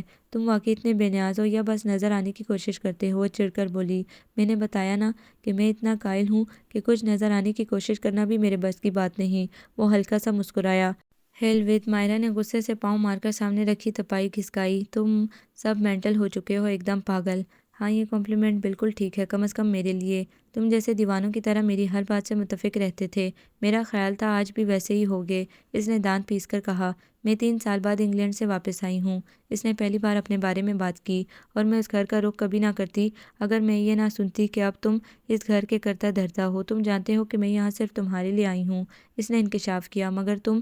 وہ سر جھٹک کر بولی، تم فاطر العقل ہو چکے ہو، میری سمجھ سے بالکل باہر۔ او آئی ایم سوری۔ حمزہ سیدھا ہو کر بیٹھ گیا، پھر تو مجھے تمہیں بالکل اور طرح سے ٹریٹ کرنا چاہیے۔ تم جانتی ہو کہ مجھے کبھی سمجھ نہیں آیا مجھے کب کیسا رویہ اپنانا چاہیے۔ تمہیں سب پتہ ہے کہ کیا صحیح ہے کیا نہیں، کیا ہونا چاہیے کیا نہیں ہونا چاہیے۔ وہ غصے سے بولی، صرف تم بے حس ہو گئے ہو اور بے نیاز نظر آنے کی ایکٹنگ کرتے ہو، اور ایسا، اس نے باورچی خانے کی طرف اشارہ کیا، تمہاری اس کم عقل بے شعور ان پڑھ بیوی کی وجہ سے ہوا ہے۔ تم اپنی ذاتی زندگی سے مایوس ہو، اسی لیے تم نے خود کو ذات کے سرد خانے میں چھپا کر بے نیازی کی چادر اوڑھ لی ہے۔ اور یہ تھی وہ چیز جس سے بچاؤ کی خواہش نے مجھے نادر کا انتخاب کرنے کا موقع دیا۔ جب حمزہ نے صبح سے چھائے بادلوں سے برسنے والے پہلے قطرے پر نظر جما لی، میں وہ نہ کرتی تو آج تمہاری طرح کسی جاہل پینڈو بے شعور چودھری کے پلے بندی کلوں کے بیل اور کنویں کے مینڈک جیسی زندگی گزار رہی ہوتی۔ ٹپ ٹپا ٹپ ٹپ موٹی موٹی بوندیں قطار باندھے برسنے لگی تھیں، اور فضا میں خشک مٹی پر پڑنے والے پانی کے بعد اٹھنے والی خوشبو پھیل گئی تھی۔ مجھے کوئی ریگریٹ نہیں ہے اپنے اس فیصلے پر۔ کچھ دیر کے توقف کے بعد اس نے جتانے والے انداز میں کہا، نہ تم لوگوں کے عاق نامے نے میری زندگی پر کوئی اثر ڈالا، نہ چودھریوں کی بیٹی کے دینداروں کے بیٹے سے نکاح کرنے نے، اللہ کا شکر ہے۔ حمزہ نے مسلسل برستی بارش کی بوندوں پر نظر جمائے ہوئے کہا، مگر شاید میری زندگی میں کچھ کم ہے۔ حمزہ کی انہماک کو مائرہ کے اس جملے نے توڑ دیا تھا۔ اس نے گردن پھیر کر مائرہ کی طرف دیکھا، اتنے سالوں کے بعد بھی مجھے لگتا ہے کہ میں نادر کو بہت سارا جان لینے کے بعد بھی اس کے بارے میں بہت کچھ نہیں جانتی۔ حمزہ نے نظریں جھکا کر مائرہ کی بات پر غور کرنے کی کوشش کی، جیسے ایک خلا ہے۔ مائرہ نے اپنے بازو پھیلا کر کہا، ایک وائٹ نہ نظر آنے والا، وہ سامنے دیکھتے ہوئے کہہ رہی تھی، وہ خلا اتنا تاریک ہے کہ اس میں انسان محض ٹومیک ٹویاں ہی مارتا رہ جاتا ہے، اس کے پار نہیں جا سکتا، اس کو عبور نہیں کر سکتا۔ تم میری بات سمجھ رہے ہو نا؟ اس نے حمزہ کی طرف دیکھا، اسے کیا پسند ہے، مجھے کیا ناپسند ہے، وہ کیا اوڑھنا پہننا پسند کرتا ہے، میں کیسے کھانا پینا چاہتی ہوں، زندگی میں کیا چیز اہم ہے کیا غیر اہم، پہلی ترجیح کیا ہے، دوسری کیا، آخری کیا ہے، سب کچھ اس خلا کے محیط سناٹوں اور اندھیروں میں گٹ مٹ ہو کر رہ جاتا ہے، کسی چیز کا کوئی سرا ہی نہیں ملتا۔ اس نے ایک بار پھر حمزہ کی طرف دیکھا جو ہونٹ بھینجے بیٹھا اس کی بات سن رہا تھا، ایسا ہی ورڈ تمہاری اور آمنہ کی زندگیوں میں بھی ہے نا؟ اچانک مائرہ نے غیر متوقع سوال کیا، تم اپنی بات سناؤ۔ حمزہ نے کہا، ہاں۔ وہ واپس اپنے ٹریک پر آ گئی، اور اس محب اندھیرے میں ٹومیک ٹویاں مارتے مارتے اب ایسا لگتا ہے جیسے ہم ہر بات میں اختلاف کرنے لگ جاتے ہیں۔ میں اسی صورتحال سے بریک لینے یہاں آئی ہوں۔ وہ اپنے ہاتھوں کے ناخنوں کو غور سے دیکھتے ہوئے بولی، تمہارے بچے بھی تو ہوں گے؟ حمزہ نے اٹکتے ہوئے پوچھا۔ ہاں، اس نے اپنے ہاتھ سمیٹ کر گود میں رکھ لیے۔ ایک بیٹی ہے مگر وہ پیدائشی طور پر گونگی اور بہری ہے۔ بادل ایک دم زور سے گرجا تھا اور بجلی کا ایک گوندا سا چمک کر صحن کے منظر کو روشن کر گیا تھا۔ باورچی خانے سے آمنہ نکل کر بھیگتی بھیگتی برآمدے سے آگے دالان میں گھس گئی تھی۔ اسے چچی جان کو ان کے کمرے سے لا کر دالان میں لٹانا تھا۔ عصر کا وقت ہوا چاہتا تھا۔ اس وقت نماز کے بعد وہ انہیں مختلف صورتیں اور ان کا ترجمہ سناتی تھی۔ میں ایک معذور بچی کی دیکھ بھال نہیں کر سکتی، ماہرہ نے یوں کہا جیسے اسے کسی اور کی بچی کی دیکھ بھال کرنی پڑ گئی ہو۔ میں اس کو معذور بچوں کے ادارے میں چھوڑ آئی ہوں۔ اس بات پر نادر کو مجھ سے شدید اختلاف ہے۔ وہ مجھے خود غرض کہتا ہے اور پتھر دل بھی۔ حمزہ نے سامنے دیکھا، دالان میں کرسی پر قبلہ رو ہو کر بیٹھی چچی جان رکوع و سجود میں مصروف تھیں۔ اس نے مجھے کہا کہ اگر گھر میں وہ بچی نہیں رہے گی تو میں بھی نہیں رہوں گی۔ ماہرہ بتا رہی تھی، اس نے تمہیں گھر بدر کر دیا۔ حمزہ نے یوں کہا جیسے اس کہانی کے منطقی انجام کا آخری جملہ سنا رہا ہو۔ نہیں، اس نے سخت لہجے میں تردید کی۔ تمہیں شاید پتہ نہیں کہ دیندار اپنی بات کے بہت پکے ہوتے ہیں، چودھریوں کی طرح وقت کے ساتھ اپنی بات سے پھرنے والے نہیں ہوتے۔ او گریٹ، حمزہ نے مسکرا کر کہا، میں شاید زندگی یوں ہی گزار لیتی اگر یہ بچی والا معاملہ نہ ہوتا۔ ماہرہ نے حمزہ کے طنز کو نظر انداز کر دیا۔ وہ پیدائشی معذور ہونے کے ساتھ ساتھ عجیب سی حرکتیں بھی کرتی ہے۔ وہ دیکھتی ہے تو اس کی آنکھوں سے عجیب سے شرارے نکلتے دکھائی دیتے ہیں۔ اول تو وہ ہنستی ہی نہیں، ہنسے تو اس کی شکل اتنی بھیانک ہو جاتی ہے کہ دیکھنے والا برداشت نہیں کر پاتا۔ 3 سال کی ہونے کو آئی ہے مگر چلتی نہیں، وہ کرال بھی نہیں کرتی۔ فرش پر چت لیٹ کر سینے، ٹانگوں اور بازوں کے بل پر آگے سرکتی ہے جیسے سانپ چل رہا ہو۔ استغفار، توبہ استغفار، حمزہ کے منہ سے بے اختیار نکلا۔ کیا تمہیں ان کی خبر نہ آئی جنہوں نے تم سے پہلے سرکشی کی؟ دالان سے آمنہ کی تلاوت و ترجمہ کی آواز ابھرنے لگی۔ اس کے رنگ انسانوں والے نہیں ہیں، وہ ایک مافوق الفطرت مخلوق ہے اور اپنے کام کا وبال چکھا اور ان کے لیے دردناک عذاب ہے۔ آمنہ سنا رہی تھی، اسے دیکھ کر مجھے اتنی اذیت ہوتی ہے کہ میرا دل چاہتا ہے جہاں وہ موجود ہو وہاں سے کہیں دور چلی جاؤں۔ ماہرہ کی آنکھ سے آنسو کا پہلا قطرہ پھسلا۔ تم نے ممتا کا دل دکھانے کا جو گناہ کیا، اس کو گناہ سمجھا کبھی تم نے؟ حمزہ کا دل چاہا کہے، یہ اس لیے کہ ان کے پاس ان کے رسول روشن دلیلیں لاتے تو بولتے کیا آدمی ہمیں راہ بتائیں گے؟ آمنہ بے حد خوش الحان تھی۔ حمزہ نے اس روز پہلی بار دھیان سے اس کی آواز سنی تھی۔ میں سمجھتی ہوں یہ سب نیچرل ہوتا ہے، اس طرح کے بچے بھی نیچرل ہوتے ہیں، مگر وہ بچی جیسے بلا صورت ہے۔ میڈیکل سائنس اس کے سلسلے میں اپنی توجہات پیش کرتی ہے، مگر میں سوچتی ہوں کہ ایسا میرے ساتھ ہی کیوں ہوا؟ تو کافر ہوئے اور پھر گئے اور اللہ نے بے نیازی کو کام فرمایا، اور اللہ بے نیاز ہے، سب خوبیوں سے رہا۔ آمنہ کی آواز آئی۔ حمزہ نے دیکھا چچی جان کی آنکھوں سے جڑی کی صورت آنسو روا تھے۔ تجھے اللہ اور اس کے رسول صلی اللہ علیہ وآلہ وسلم کا واسطہ، برسوں پہلے چچی جان کا جوڑے ہاتھوں کے ساتھ ماہرہ سے فریاد کرنے کا منظر اس کی نظروں کے سامنے آ گیا۔ اللہ اور اس کے رسول صلی اللہ علیہ وآلہ وسلم نے اپنی جائز خواہشوں کو پاؤں تلے روننے کا کوئی حکم نہیں دیا۔ ماہرہ کی رعونت بھری آواز اس کے کانوں سے ٹکرائی تھی۔ ماں باپ کے حقوق، ماں کا درجہ، اس کا احترام، چچی جان اس سے بتا رہی تھی۔ اس نے حقارت سے منہ پھیر لیا تھا۔ کافروں نے کہا کہ وہ ہرگز نہ اٹھائے جائیں گے، تم فرماؤ کیوں نہیں؟ میرے رب کی قسم، تم ضرور اٹھائے جاؤ گے، پھر تمہارے کوتک تمہیں جتائے جائیں گے اور یہ اللہ کو آسان ہے۔ آمنہ کی آواز آئی، میں اس بچی کی موجودگی میں اس گھر میں نہیں رہ سکتی۔ اب ماہرہ کے آنسو بھی قطار باندھ گئے تھے۔ حمزہ نے اپنا پورا دھیان دالان سے آتی آواز کی طرف مبذول کر لیا۔ کوئی مصیبت نہیں پہنچتی مگر اللہ کے حکم سے۔ اے ایمان والو، تمہاری کچھ بیویاں اور بچے تمہارے دشمن ہیں تو ان سے احتیاط رکھو۔ حمزہ نے آنکھیں زور سے بند کر لیں، اور اگر معاف کرو اور درگزر کرو اور بخش دو تو بے شک اللہ بخشنے والا مہربان ہے۔ تمہارے مال اور تمہارے بچے جانچ ہی ہیں اور اللہ کے پاس بڑا ثواب ہے۔ حمزہ نے آہستہ آہستہ آنکھیں کھولتے ہوئے چچی جان کی طرف دیکھا۔ وہ دونوں ہاتھ جوڑے اوپر دیکھ رہی تھی اور ان کی آنکھوں سے آنسو رواں تھے۔ بڑی اذیت ہے یہ میرے لیے، بڑی اذیت ہے۔ ماہرہ اپنے آنسوؤں پر قابو پانے کی کوشش کرتے بدقت بول رہی تھی۔ حمزہ نے برآمدے سے باہر دیکھا، صحن میں بارش کا پانی جمع ہو گیا تھا۔ نئی بوندیں گرنے پر کھڑے پانی میں بھنور بنتے اور ختم ہو جاتے۔ یکلخت اس نے اٹھ کر ماہرہ کا ہاتھ پکڑا اور اسے اٹھا کر اپنے ساتھ لیے دالان میں چلا آیا۔ جس دل کو توڑنے، اذیت دینے، بے آواز رلاتے رہنے، جن ہونٹوں پر قفل ڈال دینے کے گناہ کی مرتکب ہوئی ہو، اس دل سے جب تک معافی نہیں مانگ لو گی تب تک تمہاری اذیت ختم نہیں ہوگی۔ اس نے ماہرہ کو چچی جان کے روبرو کھڑے کرتے ہوئے کہا۔ چچی جان نے آنکھیں کھول کر سامنے دیکھا۔ اپنے دھیان میں تلاوت و ترجمہ کرتی آمنہ کی محویت ٹوٹی اور وہ چونک گئی۔ مائرہ ساکت کھڑی تھی۔ وہ گناہ نہیں تھا، ایک جائز خواہش۔ بکواس بند کرو۔ حمزہ کے ہاتھ نے مائرہ کے گال پر نشان چھوڑ دیا۔ مائرہ ہاتھ گال پر رکھے ششدر اسے دیکھتی رہ گئی۔ کاش یہ تھپڑ میں نے تمہیں اس وقت مارا ہوتا۔ حمزہ کا چہرہ سرخ ہو رہا تھا۔ ایک نہیں کئی تھپڑ، اس نے سختی سے کہا۔ کاش میں نے چچی جان کے کہنے پر تمہاری ٹانگیں کاٹ کر پھینک دی ہوتی، یا تمہارے اس عاشق نامدار کی غیرت دلانے پر واقعی بندوق اٹھا لی ہوتی۔ اس کی آواز اشتعال کی وجہ سے کانپنے لگی تھی۔ مگر اس وقت میرا نادان دل تمہاری محبت کا مغلوب تھا۔ تمہاری ہر خواہش کا احترام کرتے ہوئے تمہارے چہرے پر بکھری مسکراہٹ دیکھنے کا متمنی میرا خیال تھا تم ناز اٹھوانے، بات منوانے اور اس کے لیے ہر حد سے گزر جانے کا حق رکھتی ہو۔ سو میں ہر اس رد عمل سے دستبردار ہو گیا جو تمہاری اس خواہش کے جواب میں ہونا چاہیے تھا، یا جس کی مجھے ترغیب دی گئی۔ میں تمہاری اس خواہش اور ضد کے راستے میں آنے والی ہر رکاوٹ کے سامنے سینہ تان کر کھڑا ہو گیا اور انہونی کو ہونی میں بدلنے کا وسیلہ بن گیا، صرف اس لیے کہ میں نادان یہ سمجھتا تھا تمہارے دل کو دکھ دینا گناہ ہے۔ مائرہ نے ٹھٹک کر اس کی طرف دیکھا۔ ہاں میں اتنا ہی احمق تھا، حمزہ نے اس کی طرح دیکھنے پر کہا۔ اتنا احمق کہ تمہارے جانے کے بعد بھی تمہیں پوچھتا رہا۔ تمہاری محبت سے مغلوب میں نے ایک ممکنہ شاندار کیریئر کو لات مار کر ادھر آبسیرا کیا۔ میں نے تمہیں بتایا تھا کہ میں بہت خوش گمان ہوں، یہاں آ کر رہنا بھی میری خوش گمانی کا نتیجہ تھا۔ چچی جان کی خدمت کر کے، ان کے لیے اپنی زندگی کے اچھے دن قربان کر کے، میں یہ گمان کرتا رہا کہ کبھی جب تم کو اپنی ماں کا خیال آئے گا اور تم ان کے پاس لوٹو گی تو کتنی خوش ہوگی کہ میں نے تمہاری عدم موجودگی میں تمہاری ماں کا کس قدر خیال رکھا۔ میرے جیسا بھی کوئی احمق الزی ہوگا۔ سانس لینے کو ٹھہرنے کے بعد وہ دوبارہ گویا ہوا۔ میں نے یہ نہیں سوچا کہ جو اپنی ماں کی برسوں کی ریاضت کی ناقدری کرتے ہوئے ایک اجنبی کی خاطر اسے ٹھکرا سکتی ہے، وہ میری محبت یا میرے دل کے جذبوں کی کیا قدر کرے گی، جس کی آنکھ، دل اور زبان پر شر کا پردہ پڑ گیا، جس نے اپنی غرض میں اس دل کو پاؤں تلے رون ڈالا جس میں رب بستا ہے، جو ناشکری کی انتہا پر پہنچ کر کہتی رہی میری ماں باندھ باندھ کا ڈھول پیٹتی رہے گی عمر بھر، وہ میری شکر گزار کیا ہوگی۔ مگر میں نے بتایا نہ کہ میں نے ایک عمر خوش گمانی میں گزاری۔ وہ ایسے ہنسا جیسے اپنا تمسخر اڑا رہا ہو۔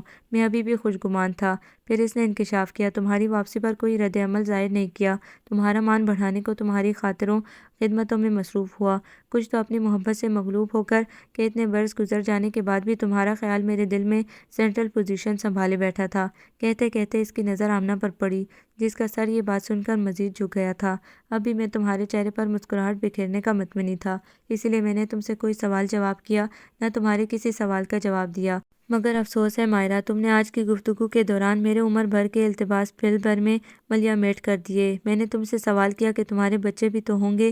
اس سوال کے پیچھے یہ توقع تھی کہ جب تم خود ماں بنو گی تو تمہیں اپنی ماں کی بھی قدر آئی ہوگی۔ ممتا کی فطرت کو صرف ایک ماں ہی سمجھ سکتی ہے، مگر تم، اس نے مائرہ کی طرف انگلی سے اشارہ کیا، تم گمراہی کی اس شاہراہ پر جا نکلی ہو جہاں تمہیں اپنے وطن سے جنی بچی کے لیے بھی ممتا کا احساس نہیں ہوتا، تم اس سے بھی پیچھا چھڑانے کی فکر میں ہو۔ نہیں، حمزہ نے نفی میں سر ہلایا۔ یہ کوئی خاندانی روایات، لاشعور میں بسے تعصبات نہیں جن سے ایک قدم غلط اٹھا کر پیچھا چھڑایا جا سکے۔ خود غرضی کی جتنی بھی دبیز پٹی آنکھوں پر باندھ کر تم اس مافوق الفطرت بچی کے نظارے سے بچنا چاہو گی، اتنا ہی تمہارے دل کی اذیت بڑھتی جائے گی۔ سرکشی اور بغاوت کا یہ وہ پڑاؤ ہے جہاں سے آگے نہ ختم ہونے والی اذیت کا سفر شروع ہو جاتا ہے۔ تم غور کرو تو تمہیں اندازہ ہو کہ تمہاری بچی کی شکل میں اللہ کی بے نیازی کے رنگ تمہارے سامنے آنے لگے ہیں۔ یہ تمہارے کوتک ہیں جو تمہیں اس شکل میں جتائے جا رہے ہیں۔ تمہاری ماں جس نے تمہاری خاطر لمبی جوانی بیوگی میں کاٹ دی اور عزت کی چادر سر پر تانے رکھنے کی خاطر جو آب لپا ہوئی، اس کی کسی نصیحت پر تم نے کان دھرے، نہ اس کی منت سماجت تمہارے سامنے کوئی حیثیت پا سکی۔ وہ ایک بار پھر سانس لینے کو رکا۔ اپنے اور نادر کے درمیان جس خلا کا تم نے ذکر کیا، جس میں ایک محب سناٹا اور گپ اندھیرا چھایا ہوا ہے، جہاں تم دونوں ٹومیک ٹو یا مارتے ایک دوسرے سے دور ہوتے جاتے ہو، یاد کرو یہ وہی خاندانی فرق ہے، تربیت و ماحول کا فرق، جس کو چچی جان تمہارے گوش گزار کر کے تمہیں کسی بڑی مصیبت سے بچانا چاہتی تھی۔ وہ تجربہ کار تھی، جانتی تھی ذات منات خاندان سے کچھ فرق بھی نہیں پڑتا، وہ تو ماحول و تربیت کا فرق ضرور آڑے آ جاتا ہے۔ تم نے کہا تمہاری پسند ناپسند، ترجیحات، طرز زندگی سب اس خلا میں گڑبڑ ہو جاتا ہے۔ یہ وہ تلخ تجربہ تھا جس سے یہ تمہیں بچانا چاہتی تھی، مگر تم کو اس تجربے سے گزرنے کی بے قراری تھی۔ شاید یہ تجربہ تلخ نہ ہوتا جو تم ان کی دعا لے کر ان میں سے گزرنے کو جاتی، مگر تمہاری بدقسمتی، تمہارا شعور، عقل و فہم اور بینائی سب سرکشی اور ضد کی آگ میں بھسم ہوئی۔ اور اس سے بھی بڑی بدقسمتی تمہاری یہ ہے کہ تمہیں اب بھی سمجھ نہیں آ رہی کہ تمہارا دل اذیت میں مبتلا کیوں ہے۔ اس نے دم بھر کو مائرہ کی طرف دیکھا جو سطح چہرہ لیے چچی جان کو دیکھے جا رہی تھی۔ میں سمجھتا رہا کہ تمہاری ضمیر کی خلش ہے جو تمہیں اب تک ان کا سامنا کرنے نہیں دے رہی۔ وہ ہنسا، مگر اب سمجھ میں آیا کہ سرکشی کی یہ وہ اسٹیج ہے جہاں اب بھی تم ان کو خاطر میں لانے کو تیار نہیں۔ مائرہ نے آنکھیں زور سے بند کر لی اور وہ طنزیہ انداز میں ہنسا۔ مجھے دیکھو، ایک خود غرض کی محبت میں اتنا غرض مند ہوا کہ سب رشتوں کا احترام بھول گیا۔ تمہیں یاد ہے تم مجھے ایک نظم سنایا کرتی تھی فیض احمد فیض کی، جسے میں ہمیشہ فیض محمد کہا کرتا تھا۔ اس نے مائرہ کی طرف دیکھا۔ مجھے آج اپنا اور تمہارا تجزیہ کرتے ہوئے بے اختیار اس کے کچھ الفاظ یاد آ گئے، شاید تمہیں بھی یاد آ جائے۔ چلو آج کچھ حساب زیاں جا کر لیں، علم شمار کریں، درد آشکار کریں، حسب زیان جاں۔ اس نے دہرایا، تمہاری محبت میں مغلوب میں سوچتا رہا کہ تمہارے علاوہ کسی اور کو سوچنا بے وفائی ہے، اور اس احمقانہ سوچ کے زیر اثر میں اس فرشتوں جیسی لڑکی سے یوں غافل رہا جیسے اس کا وجود میرے ارد گرد ہے ہی نہیں۔ اس نے آمنہ کی طرف اشارہ کیا۔ میں نے کبھی اس سے ڈھنگ سے مخاطب ہی نہیں کیا، میں نے کبھی جاننے کی کوشش ہی نہیں کی کہ اس میں کون کون سی خوبیاں ہیں، لیکن آج تمہاری خود غرضانہ اسٹیٹمنٹ نے مجھ پر آشکار کیا کہ بے غرضی کیسی ہوتی ہے، اس لڑکی جیسی جو میری بیوی ہے، وہ کہہ رہا تھا، اور کرسی جیسے آمنہ کے وجود کے نیچے ڈگمگا گئی تھی۔ یہ مجھ کو آج تک نہیں پا سکی، مگر میں نے اس کی زبان پر کبھی کوئی گلہ آتے نہیں دیکھا۔ میرے دن اپنے کام میں اور راتیں تمہارے کمرے میں، تمہارے بستر، تمہاری چیزوں سے، تمہارے لمس کو محسوس کرتے، دل بہلاتے گزرتی رہیں۔ مگر اس نے سب جانتے ہوئے بھی کبھی نہ مجھے نہ کبھی چچی جان کو جھنجھوڑا کہ اگر میرے دل پر کسی اور کا قبضہ ہے تو وہ کس جرم کی پاداش میں یہاں لائی گئی ہے۔ یہ چچی جان کی سگی بیٹی نہیں، مگر چچی جان کی یوں خدمت کرتی ہے جیسے سگی بیٹی بھی نہ کر سکے۔ کیوں؟ اس نے مائرہ کی طرف دیکھ کر جیسے اس سے سوال کیا۔ یہ زیادہ پڑھی لکھی نہیں، مگر ڈگریاں اس کے سامنے ہیچ ہیں، اس لیے کہ اس کو اللہ نے مضبوط ایمان کی دولت سے مالا مال کر رکھا ہے۔ اس کے سینے میں قرآن محفوظ ہے، اس کے دل میں سکون بسیرا کرتا ہے، یہ نہ امید ہوتی ہے نہ نامرادی کی خلش میں مبتلا۔ یہ ہماری تمہاری طرح اللہ سے گلہ نہیں کرتی اور ہر حال میں شکر گزاری کا کرینہ جانتی ہے۔ اس کی حقیقت اور تمہاری خود غرضی سے آشکار ہونے کے بعد آج مجھ پر انکشاف ہوا کہ یہ زیان جاں اس قدر کیوں ہے، میرا دل اس قدر ویران کیوں ہے۔ اس لیے مائرہ، اس نے مائرہ کو دیکھا، کہ ہماری تمہاری نیتوں میں فطور ہے۔ تم اپنے دل کو اور میں تم کو خوش رکھنے کے چکر میں دوسروں کی محبتوں سے بے نیاز رہے۔ میں اپنی نئی چچی جان کی جو خدمت کرتا رہا، اس میں بھی تم کو خوش رکھنے کی غرض شامل تھی۔ جبھی تو اللہ نے ہماری نیتوں کا وبال چکایا، تمہیں مافوق الفطرت اولاد عطا کر کے مجھے اولاد سے محروم رکھ کر۔ بے شک کوئی مصیبت نہیں پہنچتی مگر اللہ کے حکم سے۔ حمزہ کی آواز کپ کپانے لگی تھی۔ اب بھی موقع ہے مائرہ، چلو آج حساب زیائیں جاں کر لیں۔ جب لوگوں کے دل دکھانے کا باعث بنتے رہے، ان کے قدموں میں گر کر معافی مانگ لیں۔ اس نے نم آنکھوں سے آمنہ کی طرف دیکھا۔ اگلے لمحے مائرہ چچی جان کے قدموں میں گھٹنوں کے بل گری ہوئی تھی۔ امی مجھے معاف کر دیں، وہ چلا رہی تھی، اور اگر معاف کرو اور درگزر کرو اور بخش دو تو بے شک اللہ بخشنے والا مہربان ہے۔ حمزہ نے کچھ دیر پہلے سنے ہوئے الفاظ دہرائے تھے۔ چچی جان نے کانوں کو ہاتھ لگاتے ہوئے مائرہ کو دیکھا تھا اور پھر اسے سینے سے لگا لیا۔ ممتا خود غرض نہیں ہوتی، مجھ سے نہیں، اس سوچ کے شر سے پناہ مانگ جو تجھے اپنی بچی سے دور جانے پر اکساتی ہے۔ برسوں بعد چچی جان کی آواز گھر کی فضا میں ابھری تھی۔ ان سب نے چونک کر انہیں دیکھا تھا۔ تیرے جانے کے بعد میں نے خاموشی کی چادر اس لیے اوڑھی کہ کہیں غم و غصے میں میری زبان سے کوئی بددعا تیرے لیے نہ نکل جائے۔ میں اپنے دل میں تیرے لیے شر سے پناہ کی درخواست کرتی رہی۔ وہ کہہ رہی تھی، اللہ نے تجھے شر سے توبہ کا موقع دیا ہے، بندے سے بغاوت اللہ سے بغاوت کی طرف لے جاتی ہے۔ برسوں پہلے تو نے نہ جانا کہ ماں اولاد کی دشمن نہیں ہو سکتی۔ میں نے تجھے کہا تھا اگر تیرے لیے وہ فیصلہ بہتر ہوتا تو میں کسی چیز کو آڑے نہ آنے دیتی۔ تو نے میری بات نہیں سمجھی، اور تو نے دیکھا میں غلط نہیں کہتی تھی۔ خاندانوں کا رہن سہن برسوں کے عمل سے گزر کر بنتا ہے۔ ایک ماحول سے دوسرے ماحول میں جا کر گزر بسر کرنا آسان نہیں ہوتا، وہ بھی یوں کہ پیچھے دعائیں اور اپنوں کا سایہ نہ ہو۔ مگر تو نہ سمجھی، اپنے من کی مراد پانے کے لیے سب کے دلوں کو کچل گئی۔ وہ روئے چلی جا رہی تھی۔ ماں کا دل جس میں رب بستا ہے، پر اب تجھے اللہ نے شر سے موقع دیا ہے۔ اللہ بے نیاز ہے، وہ دنیا میں بھی انسان کو اس کے کوتک جتلا دیتا ہے، اسے معافی مانگنے اور توبہ کرنے کا پتھر دلی سے نرم دلی کی طرف لوٹنے کا موقع دیتا ہے۔ وہ مہربان بھی ہے اور غفور الرحیم بھی۔ انہوں نے مائرہ کے ہاتھ پکڑ کر اسے جھنجھوڑا۔ وہ اللہ کی بھیجی مخلوق ہے، تیرے پیٹ کی جنی ہے۔ ماں سے فرار حاصل کرنے کی کوشش کر دیکھی تو نے، ممتا سے فرار حاصل نہ کر، اسے اپنے سینے سے لگا۔ اللہ تیری باقی سختیاں بھی معاف کر دے گا۔ اس کے اور اس کے باپ کی طرف لوٹ جا، جا، میں نے تجھے دل سے معاف کیا، جا اس بار تجھے میں اپنی رضا سے رخصت کروں گی، اللہ بھی تجھے آسانیاں عطا فرمائے، وہ کہہ رہی تھی اور ماہرہ روتے ہوئے زور زور سے اس بات میں سر ہلا رہی تھی۔ چچی جان نے ایک بار پھر اسے سینے سے لگا لیا تھا۔ حمزہ نے کنکیوں سے آمنہ کی طرف دیکھا جو دنگ کھڑی یہ منظر دیکھ رہی تھی۔ حمزہ نے اپنے ہاتھ آمنہ کے سامنے جوڑ دیے۔ ایمان کی دولت سے مالا مال اور شکر گزاری کے وصف سے سرشار آمنہ نم آنکھیں پونچھتے ہوئے مسکرا دی تھی۔ اس کا خاموش طبع، سرد مزاج اور لیے دیے رہنے والا شوہر اس روز خوب بولا تھا اور اس نے اس کے اوصاف کا صاف الفاظ میں اعتراف بھی کیا تھا۔ لا حاصل حاصل ہو گیا تھا۔ تمہارا میرا تعلق بس ایک لفظ کا ہے، لغت کے انت میں سمٹا ہوا، فقط ایک لفظ۔ اس ایک لفظ میں سچائی ہے زمانوں کی، چلو کہ آج یہی لفظ اختیار کریں، اس ایک لفظ کا دامن نہ داغدار کریں۔ برسوں بعد حمزہ کا دل ماہرہ کی محبت کے گمان سے نکل کر ایک ناقابل تردید حقیقت کی آنکھوں میں آنکھیں ڈال کر اعتراف کر رہا تھا، اور آمنہ کے دل کا غبار جیسے باہر چاجو برستی بارش کے ساتھ بہہ کر چھوٹ رہا تھا۔ آپ کو یہ ناول کیسا لگا؟ کمنٹس میں اپنی رائے ضرور دیں۔ ہمارے چینل کو لائک کریں، سبسکرائب کریں، شیئر کریں۔